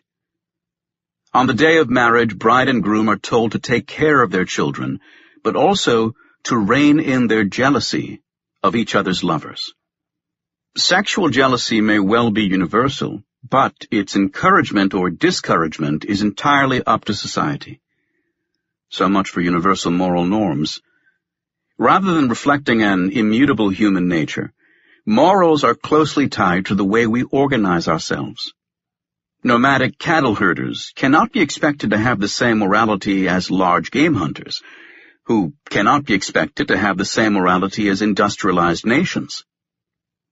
We can formulate all the moral laws we want. They will never apply everywhere to the same degree. Whether the Ten Commandments are an exception, as is often assumed, is doubtful. Do these commandments even help much with moral decision-making? When a conservative politician on a comedy show, The Colbert Report, claimed that the Ten Commandments should remain on public display, since without them we may lose a sense of our direction, the host simply asked him to cite them. The politician was taken aback. To the hilarity of the audience, he was unable to comply, except for saying, "Don't lie, don't steal." Most of the commandments have nothing to do with morality, though, as was pointed out by Christopher Hitchens. They are about respect. In the first 5 commandments, God insists on exclusive loyalty. Thou shalt have no other gods before me, as well as respect for our elders. Only after this does he move on to the thou shalt not commands everyone knows. In Hitchens' words, it would be harder to find an easier proof than religion is man-made. There is first the monarchical growling about respect and fear, accompanied by a stern reminder of omnipotence and limitless revenge, of the sort with which the Babylonian and Assyrian emperor might have ordered the scribes to begin a proclamation. There is then a sharp reminder to keep working and only to relax when the absolutist says so. A few crisp legalistic reminders follow, but it is surely insulting to the people of Moses to imagine that they had come this far under the impression that murder, adultery, theft, and perjury were permissible. The 6th commandment, thou shalt not kill, sounds straightforward enough, but if a foreign army were to invade my country, or if someone were to abduct my child, I'd have plenty of justification for ignoring this command. The Bible itself lists many exceptions. Capital punishment, by legitimate authorities, for example, doesn't seem to fall under it. Clearly, the 10 Commandments were not intended to be taken literally. The two most popular secular moral laws don't fare much better. Much as I like the sound and spirit of the Golden Rule, do unto others as you would have them do unto you, it has a fatal flaw. It assumes that all people are alike. To give a rather crude example, if at a conference I follow an attractive woman whom I barely know to her hotel room and jump into her bed uninvited, I can pretty well guess how she'd react. If I explain that I am just doing to her what I would love her to do to me, I'm afraid my appeal to the Golden Rule won't fly. Or, let's assume that I knowingly serve pork sausages to a vegan. Liking meat myself, I am just following the Golden Rule. But the vegan will consider my behavior obnoxious, perhaps even immoral. Churchland offers another example, this one of well-meaning Canadian bureaucrats who removed children from native Indian families to let them be raised by whites. They might have wanted this for themselves, had they been living in camps in the bush, but, like the one that led to the Australian lost generation of Indigenous children, forced integration policies are now considered grossly immoral. The Golden Rule doesn't help resolve most dilemmas, such as whether the death penalty is moral or immoral, or whether Jean Valjean in Les Miserables was right to steal food for his starving niece or not. The Golden Rule has a very limited reach, and it works only if all people are of the same age, sex, and health status, with identical preferences and aversions. Since we don't live in such a world, the rule really isn't as useful as it sounds. The second popular secular rule is the greatest happiness principle, also known as utilitarianism, which was recently chosen by Sam Harris as the scientific bedrock of morality. Philosophers tumbled over each other to point out there is nothing scientific about a proposal that came from Jeremy Bentham and John Stuart Mill, two 19th century British philosophers, and goes all the way back to Aristotle. The idea that morality ought to increase human flourishing, from the Greek eudaimonia, and that good moral decisions will make the maximum number of people happy, is not based on any empirical evidence. It is a value judgment. Value judgments are always up for debate, and the flaws of utilitarianism have been known for a long time. Even though the desire to increase the sum total of happiness in the world will generally nudge us in the right direction, it is far from foolproof. Let's say I live in an apartment building in which a single man makes over 100 people miserable by playing the tuba all night, every night. Having failed to dissuade him from producing his din, one of us simply shoots him in his sleep. He never knew what happened. Given how much collective suffering was relieved, what could be wrong with our decision? And if you don't like the shooting part, let's say we gave him a lethal injection. Yes, it deprived one man of his life and possible happiness, but the total amount of well-being in the building clearly went up a notch. In utilitarian terms, we did the right thing. Other problems with this approach have been pointed out, such as the solution to put Prozac in the water. What a great way to produce a society of happy fools. Or we could follow the North Korean example and manipulate the media to make everyone feel good about how things are going in the nation, creating a brave new world of ignorant bliss. All of this would raise the happiness barometer, yet doesn't sound particularly moral.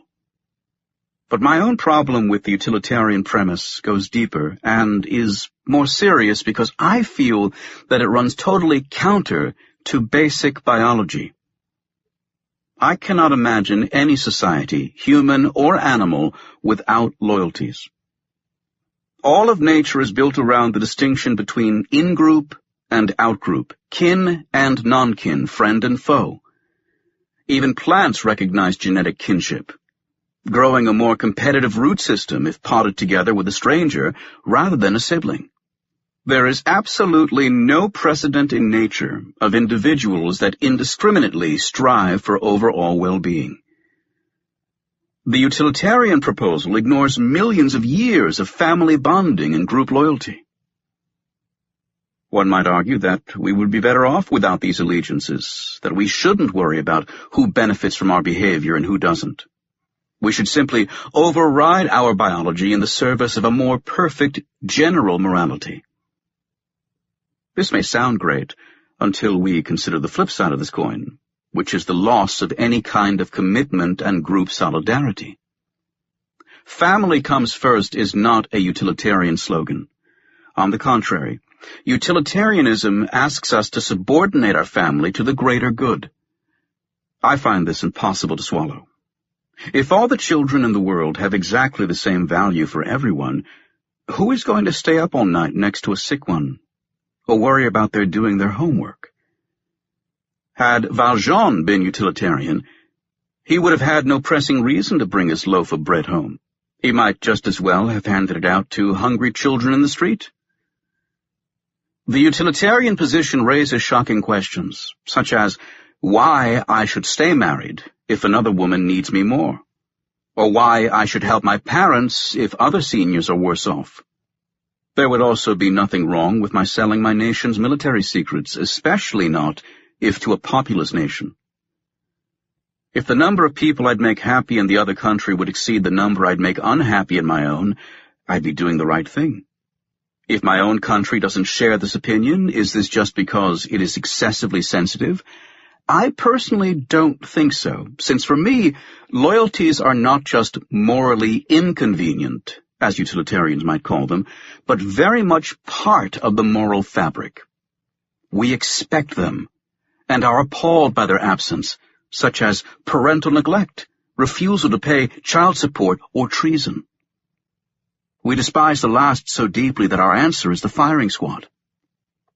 I once publicly debated these issues with Peter Singer, the philosopher who is so utilitarian that he feels not even our own species deserves special loyalty.